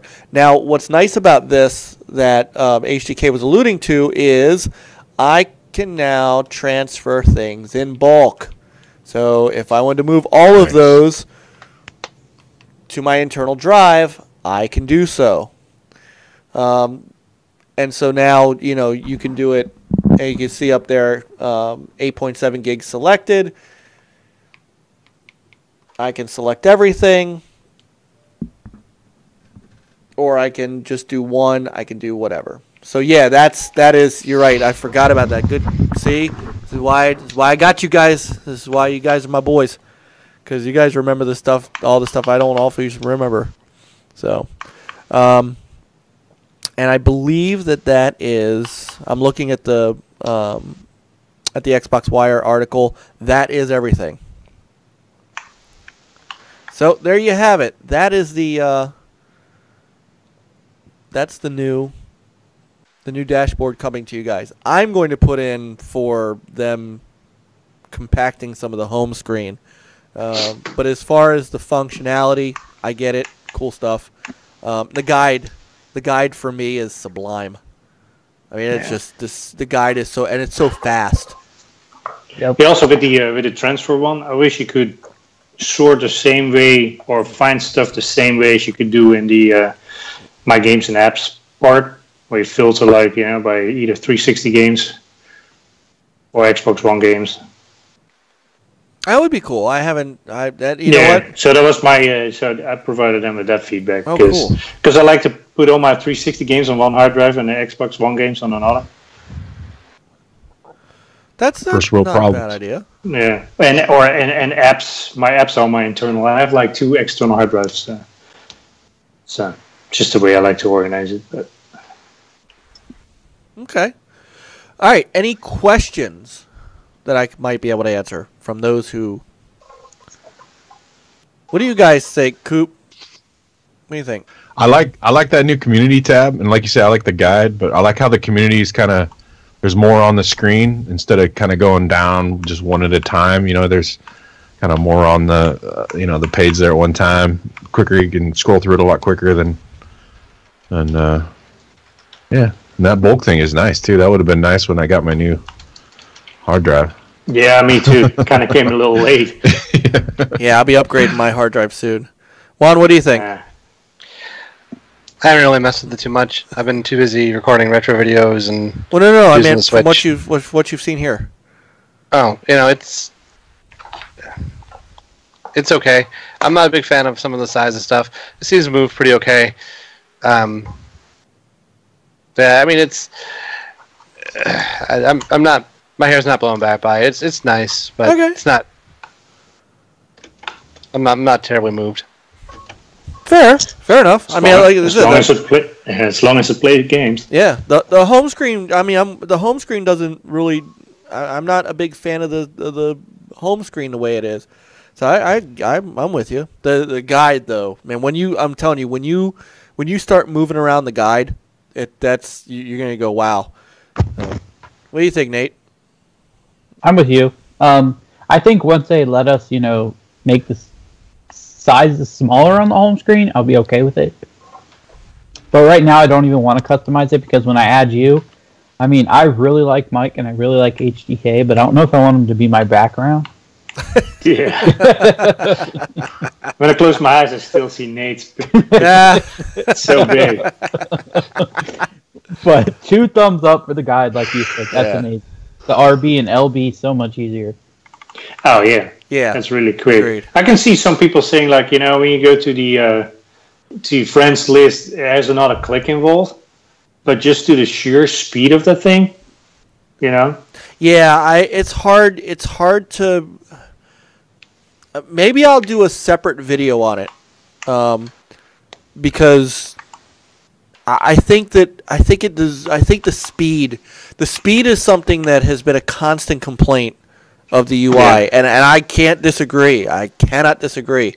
But if you could see what I'm exactly seeing, minus the podcast bit rate and that kind of thing, and the frame rate that the podcast is kind of forcing this into, I think I need to do a straight up video for people, because I think you have to see it to understand how fast getting into things can be from that guide. Yeah, and also sometimes watching it, it's like, you know, you don't get the true feeling till you actually have it in your hands. That's true too. So, all And right. at least you kind of get an idea. Yeah. Yeah. Notifications are still the same. I wouldn't mind I wouldn't mind being able to move the notifications somewhere. Upper right corner, lower right corner, somewhere where there's no real estate. So. Yeah. All right. Thanks for indulging us on that.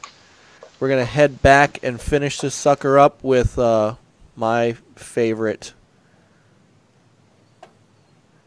Maybe what we'll do is we'll do this and then a very, very, very quick rundown of what's coming next week. But it is important to get through the segment we all love. And now, Soup, you get to be part of it. Nice. Part of the magic. Beep, beep, beep, beep. Oh.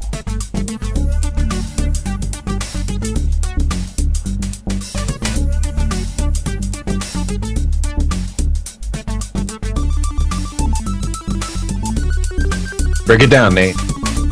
Well, I can actually see myself now. He let me see. You know.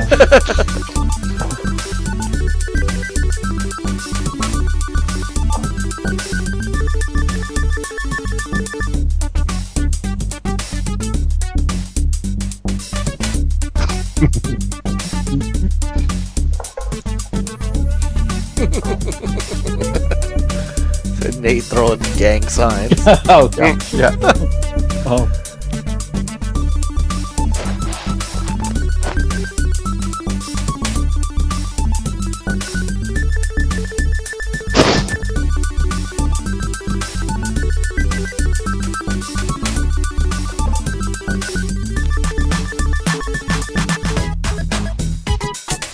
Still love that. Absolutely. Oh, welcome in, Stick Figure. I think this is his first time checking us out, right? He might have been in the chat once or twice before. We mentioned him the other day with his. He's been running a lot of really cool Forza contests. I haven't had time to participate as much, but he had some really cool lap time challenges going. It still does. Check out his Twitter, and he updates those regularly. Oh, it's an honor to have you in tonight. Yeah, he's a Definitely. good dude. Yeah, he is. So all right, let's do this. Is the 20th. Juan's retro recommendation. So we're going to do a little special. Going to bust out some Teenage Mutant Ninja Turtles on the NES. It was actually the first Turtles game. It's kind of one of my nemesis games. It's a lot of people's nemesis game. I never owned it. I played it at a neighbor kid's. He had it, and I just never had there's no passwords, there's no nothing. So it's one of those you gotta sit down and play through it things, and I just never got there in one seating. But now it's in my nest, so I'll be able to do that eventually. But we can go ahead and kick it off. I wanted to get some coverage on this game for the 20th rec. All right. Released in 1989 on the Nintendo Entertainment System. Oh, and there's a little glitch here with the sound and video will sync up here in a sec. But it was developed and published by Konami. And we've talked about Konami before on the show. Founded in 1969 as Jukebox Rental and Repair Company. Famous, of course, for Castlevania's Suikoden, Contra, Dance Dance Revolution, Frogger, Metal Gear, Gradius, and etc. They now own 21 consolidated subsidiaries that do trading cards, gambling equipment, arcade cabinets, and video games. That's why there's some of the controversy around them. It's published under Ultra Games, which was Konami in the U.S., founded in 1980 as a workaround to Nintendo of America's strict licensing rules in the U.S., like we talked about in the Silent Service Retro Rec a couple weeks back. But of course, they published Metal Gear, Snake's Revenge, Silent Service, and this game under Ultra Games, which was dissolved in 1992 because Nintendo became less strict on third-party publishing with the advent of the Super Nintendo Entertainment System. So the gameplay, it's an action, single-player action platformer, consists of 6 stages. The player controls any one turtle at a time by switching between the pause menu or info screen, and each turtle's health is tracked separately and is persistent between levels. If a turtle runs out of hit points, falls into a fatal trap or is run over by a roller car in the overworld screen, he is instantly captured by the enemy. Captured turtles can be rescued once per stage, starting in the 3rd stage. Each turtle weapon has a different reach, power, and speed. So Leonardo has good reach, not the highest power, but good speed. Raphael has short reach and low power, but fast speed. Michelangelo has medium reach, medium power, and good speed. Donatello, who's the top turtle in my opinion, in the game anyway, has the best reach and the best power, but the slowest swing. So you gotta be a little careful with faster enemies. But he's the guy that when you want to get some punch in. There are special weapons you can pick up. Stars, triple stars, boomerangs, and scrolls. Stars and triple stars are, stars or shotgun pattern stars. Boomerangs can be reused if you catch them, which makes them really handy. And the scrolls convert into like a beam type weapon that's very, very damaging even to bosses. As you go through the levels here, there's the overworld level where you have foot soldiers, foot ninjas, or ninjas of the Foot Clan, and their roller cars, which we said before are one-hit kills, so you gotta watch out for those, which means you spend a lot of time going from sewer to sewer to get to places. Most of the sewer levels have some kind of mini-boss involved, or a mid-boss in some cases. I think we're coming up on... we got Bebop and Rocksteady here, because they've captured April, and that's how the game starts, with April captured by Bebop and Rocksteady. And when you defeat Bebop and Rocksteady and free April, it opens. She tells you about a plot to blow up a dam, which we'll see here in a little bit. Health can be restored via pizza, obviously, because it's the turtles. And all stationary items and pickups, not things dropped by enemies, but stationary items like the pizza you see here, that can be respawned by going outside to the overworld and come back. A little pro tip there: if you want to charge up your turtles, you can switch between them and eat the pizza over and over. All the buildings and sewers are side-scrolling, and it's really the primary gameplay view. All of them feature like old-school respawning, so if you move and you come back to an area, they'll be back, like Mega Man style. But not only that, kind of unique, there are basically 3 palettes of enemies. You'll have the foot ninjas and the mecha robot Mousers and such, and then you'll have like your fire guys and the giant frogs and the winged things, bombs with wings. And yet there's a third one with like balloons that have bombs on them, and larger enemies that are dangerous. But the game will kind of violently shift from one palette of enemies to the next, depending on whether you change direction or cover ground again. So it keeps you on your toes that way, because certain turtles are better with certain enemies. So it's important to do that changing back and forth. Throughout the game, throughout the missions, the turtles will rescue April, as we said, from Bebop and Rocksteady, like right here, the fight with Rocksteady. Then once they rescue April, she'll tell them about the bomb, and then it's a side-scrolling swimming section to defuse the bombs. We'll cover what happens after that in just a moment. Kind of a fun fact about the game, if you will, is that the artwork on the box, which we'll see again at the end of the video, a lot of people question, why does it have just the red bandanas and mask, if you will, for the turtles? Because they all have their different trademark colors, of course.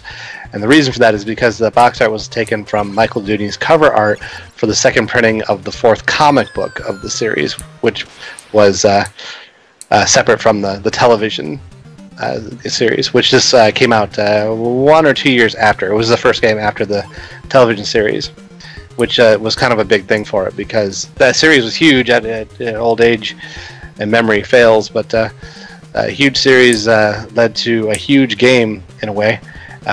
Its reception was a pretty major success. It sold over 4 million copies, is what I found, and one of the best-selling third-party NES games of the whole, the system possessed. So that's pretty big. There was a series of computer ports that were rushed out after its success, but they didn't really do so well commercially or critically, mostly because some of them are pretty buggy. The DOS version actually had a jump that was impossible to cross unless you cheated and beat changed the files of the game and made it possible, because it was just you just couldn't finish the game. In 1989, Nintendo Power gave it the 1989 Game of the Year award, and so it did really well in its time. It was later released on the Virtual Console, and GameSpot and IGN both absolutely destroyed the Virtual Console in a version in reviews. I think they gave it like 2 and 3 of 10, and a lot of it just really felt like when I read them that they were reviewing it against modern standards, as opposed to reviewing it against the time that it was out, which is not too uncommon with a lot of that type of writing. But this difficult section right here was this game was a really tough game, as I mentioned. That's one of the reasons I didn't get through it in one go, which I plan to do soon. But the dam section was actually kind of an infamous section because of the timer and because of the electric seaweed, which was pretty unforgiving. It's pretty readily available. You can get it. They sold 4 million copies, so they're all over the place. You can get them online for less than $10. I think I paid like 7 or 8 for mine, and a pretty clean copy. So even with all of its flaws, being one of the first Turtle games, and just the hours I spent banging my head against getting as far as like the Technodrome and run out of lives or getting my turtles captured, and its Nemesis status made me want to show it off as my 20th retro recommendation. This is the last bomb for the dam section, and so we'll get a little cutscene, almost a Ninja Gaiden 2 type cutscene, which was not bad for its day. Has the old school gaming slow text that you can't speed up in any way, shape, or form, so that's cool. And be like, Master!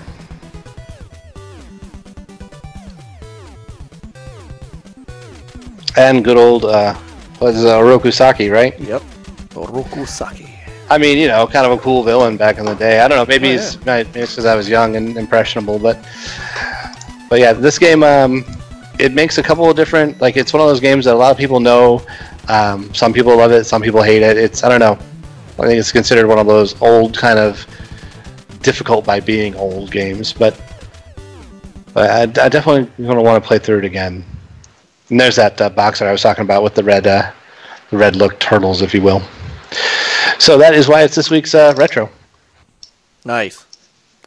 I remember when I played it, because I didn't have I played it at I think I played it at the time, girlfriend's house, because she had an NES, and I got it for her as a gift, and we were thinking, it's the arcade Teenage Mutant Ninja Turtles, till we turned it on and found out, no, it's not. It's not at all. That was a year or two later, maybe next year, after this title. I can't recall right off, but yeah, there was one called TMNT Arcade. Mm-hmm. And then they did the Turtles in Time and the Manhattan Project. Although I think Hyperstone Heist on the Genesis. Yeah, by then they were up into the the SNES and Genesis. But yeah, like I said, for being a first effort, I don't know. I just have kind of a soft spot for this game because it whooped my butt. Nice. All right. Very cool. Thank you again. It's always a pleasure to have these. Seriously, those are great. Truly enjoy these. I remember that game. Yeah, I mean, it was a lot of times I try to go a little niche or a little obscure with the picks that I played throughout my years. But this, it was time to do this one. It's one that I think a lot of people have at least played some of. I don't know how many people have beat it. It's probably not quite on the Battletoads level of toughness, but it was pretty tough. I never beat it. This was one that because I didn't own it, but I rented it. I didn't own very many games back then, but this was one that I rented like 3 or 4 times and never beat. Like a Nemesis game.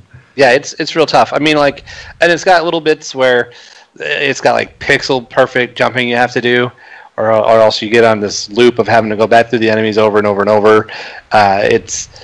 It's tough. There's a section actually, and it's so dumb because it's a section that I couldn't get past when I was a kid, and of course, in 89 I would have been 12, I think. there's a section where it looks like a jump. It looks like you need to jump this, and it's a difficult little jump to hit because you'll bonk your head if you do it wrong. No, you just walk across it. Just hold the D-pad. And so I don't know how many times I threw the controller across the room as a kid. But yeah, it wasn't necessary at all, I guess. But yeah, no, I think it's a kind of a great game. I mean, there's a whole lot of jank to it. When you look at it in motion, you get crazy stutter on you get slowdown, you get flicker in the UI. I mean, there's everything that look, a quickly tossed together cash grab Konami thing is, but I still love it. So had to do this one. Nice. All right. Cool. All right.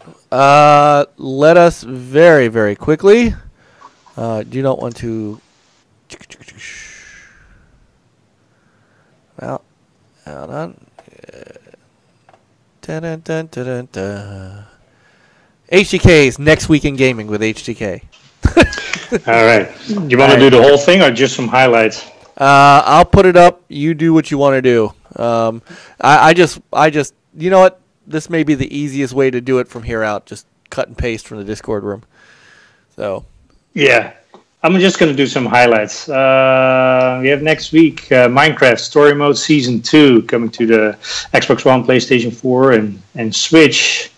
Another game, Agents of Mayhem for Xbox One and PS4. Let's see. I already mentioned it. Sonic Mania for the Xbox One, PS4, and Switch. It's coming out. Yeah. And it's only like $20, I believe, right? $19.99. I thought it was 30, but if it's 20, even better. Yeah. Yeah, 20. I'd do 30 in a heartbeat, though. Yeah. So the cheaper, the better. I don't know if I'll buy it. I was never into the Sonic games, but maybe this is a good time to start. Yeah. They are fantastic. Yeah. You want this. So, okay. I might. Let's see. Another highlights. City Skylines for PS4 was already on Xbox One, but it's also coming for the PlayStation 4. That's actually a really credible little city building game. I have it. And I have it too. I haven't gotten back to it a lot, so it hasn't totally grabbed me, if I'm honest. But when I get that itch, it's a great way to scratch it. Yeah, I wish for the Xbox it was cross-buy, so you could play it on PC. Do they have mods on the console version? Does it have mods at all? I don't think so. Yeah, see, that's one. That's another one where the mouse and keyboard support coming to Xbox would be nice too. Yeah. Right. And if it had like cross-buy, it would be like easy. I would have picked it up if it would have been cross-buy, but since it doesn't, it's like my SimCities will do. Let's see what else we have. Conan Exiles for the Xbox One. Night Trap 25th anniversary. Oh, Night Trap 25th anniversary edition. Wait, that's coming out. Wait, that's not coming out for Xbox. I was gonna say, yeah. Is it? Is it? I don't know. think it was either. I don't think so. Was it? And I don't know. Well, if it's not, I apologize. Maybe it will still come. Who knows? I think that the limited run version, like the collector's edition, maybe was not. PC and PS4. Okay. That's okay. Don't worry. I just wanted to double check. But yeah, it's PC, PS4. All right. Let's see. Conan Exiles coming for the Xbox One preview. I don't think you can increase your ding-a-dong, but that's okay. Another thing is We Happy View is finally getting out of preview and becomes an official release. Right now it's still $30, I believe. And next week it will be $50.99. A little odd amount. And I think what I've read is it has to do with the Kickstarters that were done, and they didn't want to undersell it, and so that's how they came up with that price. Night Trap is in the works for Xbox One, but isn't dated yet. Everyone should experience that game.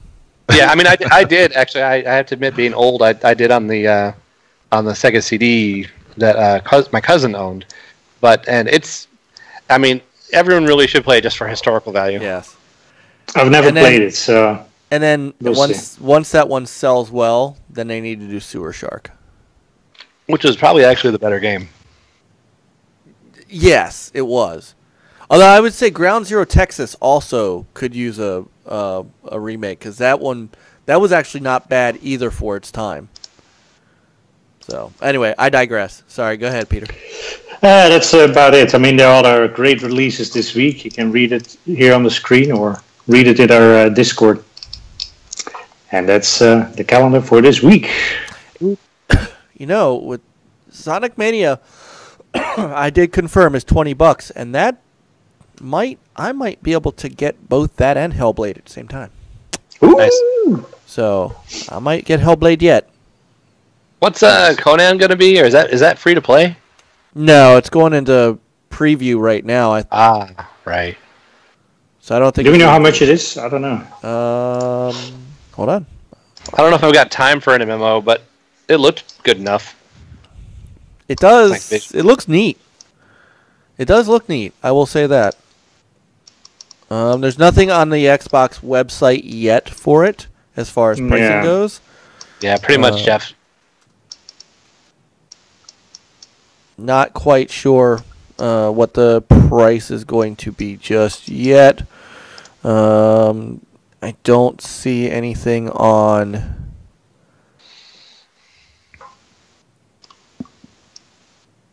$34.99. $34.99. Okay. Yep, Funcom. I just saw Funcom's Twitter feed for it. So it is. The price point will increase once it leaves game preview and early access on PC and launches in full in Q1 2018. If it's anything like Ark, you will have like discounts on the. Yeah, well, so. A little pissed off that there were discounts on the preview. I fell in love with Diablo, so I may check that out. And you get I believe when it goes into the game preview for Xbox One, you're also getting the Frozen North update that goes with it. So, yeah, I think so. Yeah. And it's not hitting PS4 until next year. At least. Yeah.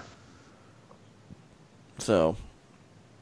Going back to the Night Trap 25th anniversary, I just read the Xbox One is third quarter 2017 is when it's expected. Okay. Everyone should play that game. I'm glad to see it. It's not enough for me to rebuy it because honestly, I can also pop my Sega CD into my, and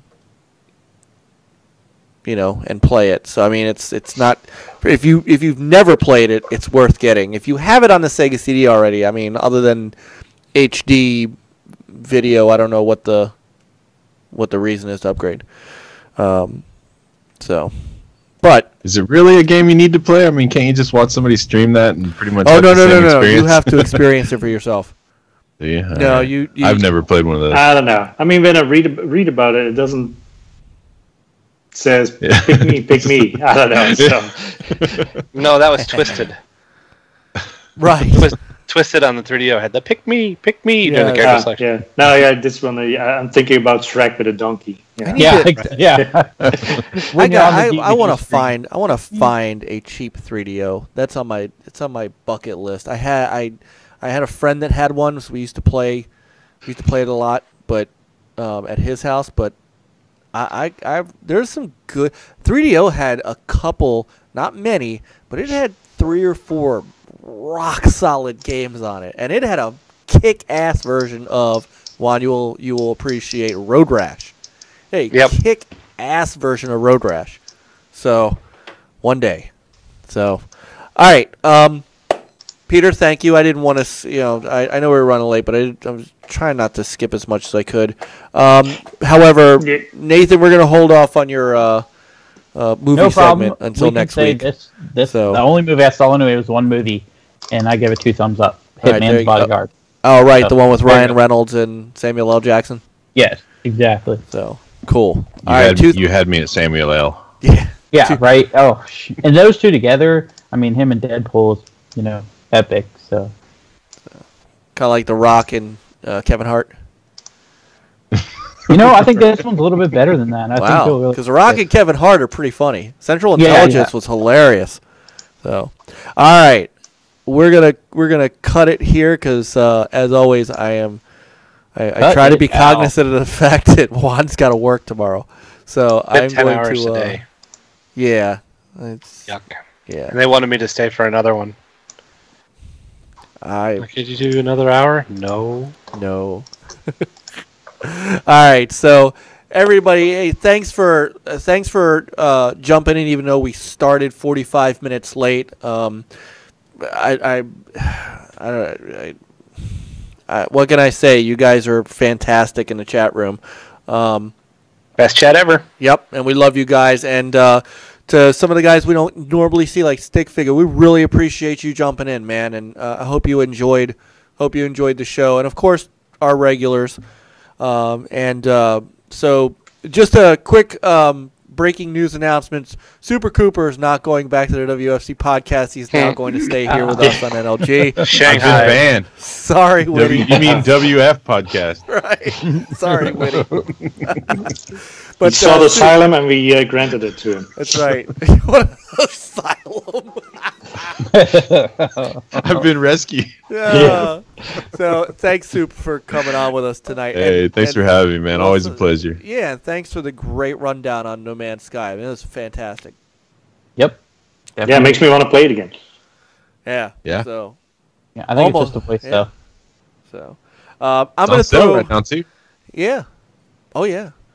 So, I'm gonna very quickly throw the Discord chat. I haven't done this in a while, but can you? I don't know if you can see it or not, but the Discord chat room.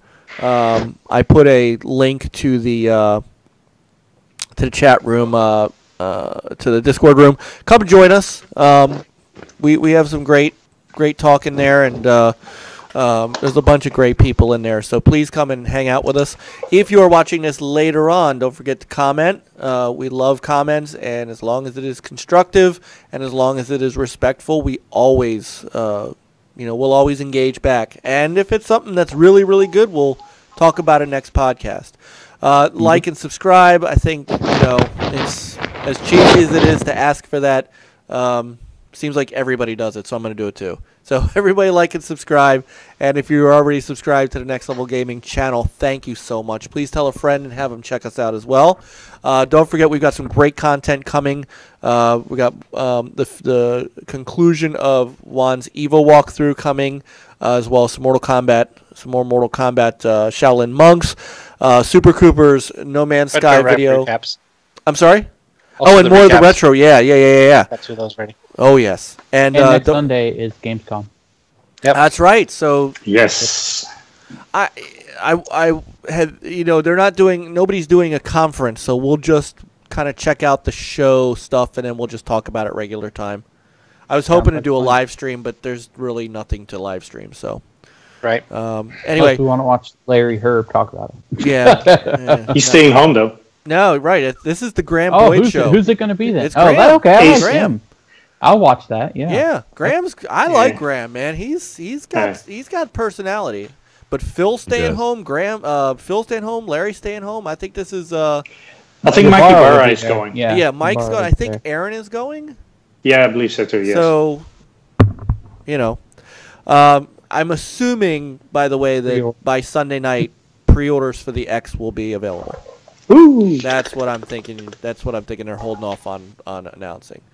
So, yeah. Anyway, chat room, and to my great friends here, thank you guys so much. Let's go ahead and get out of here so that Juan can go to sleep. Don't forget to check us out Sunday nights, 9 p.m. Eastern Standard Time on the original Next Level Gaming podcast. Thank you guys so much.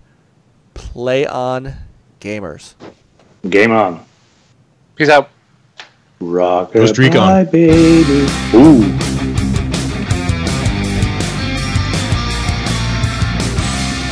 Wow! I'm tweaking our outro a bit. Rock and roll. Yeah. Such a I nice. can't drive 55.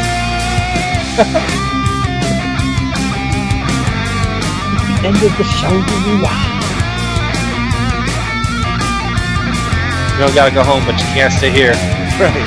And I fixed it. It says mixer now. Nice. I really need to stream some. Everybody, this is Mike playing the guitar right here. No, it's not. Yeah, with his teeth.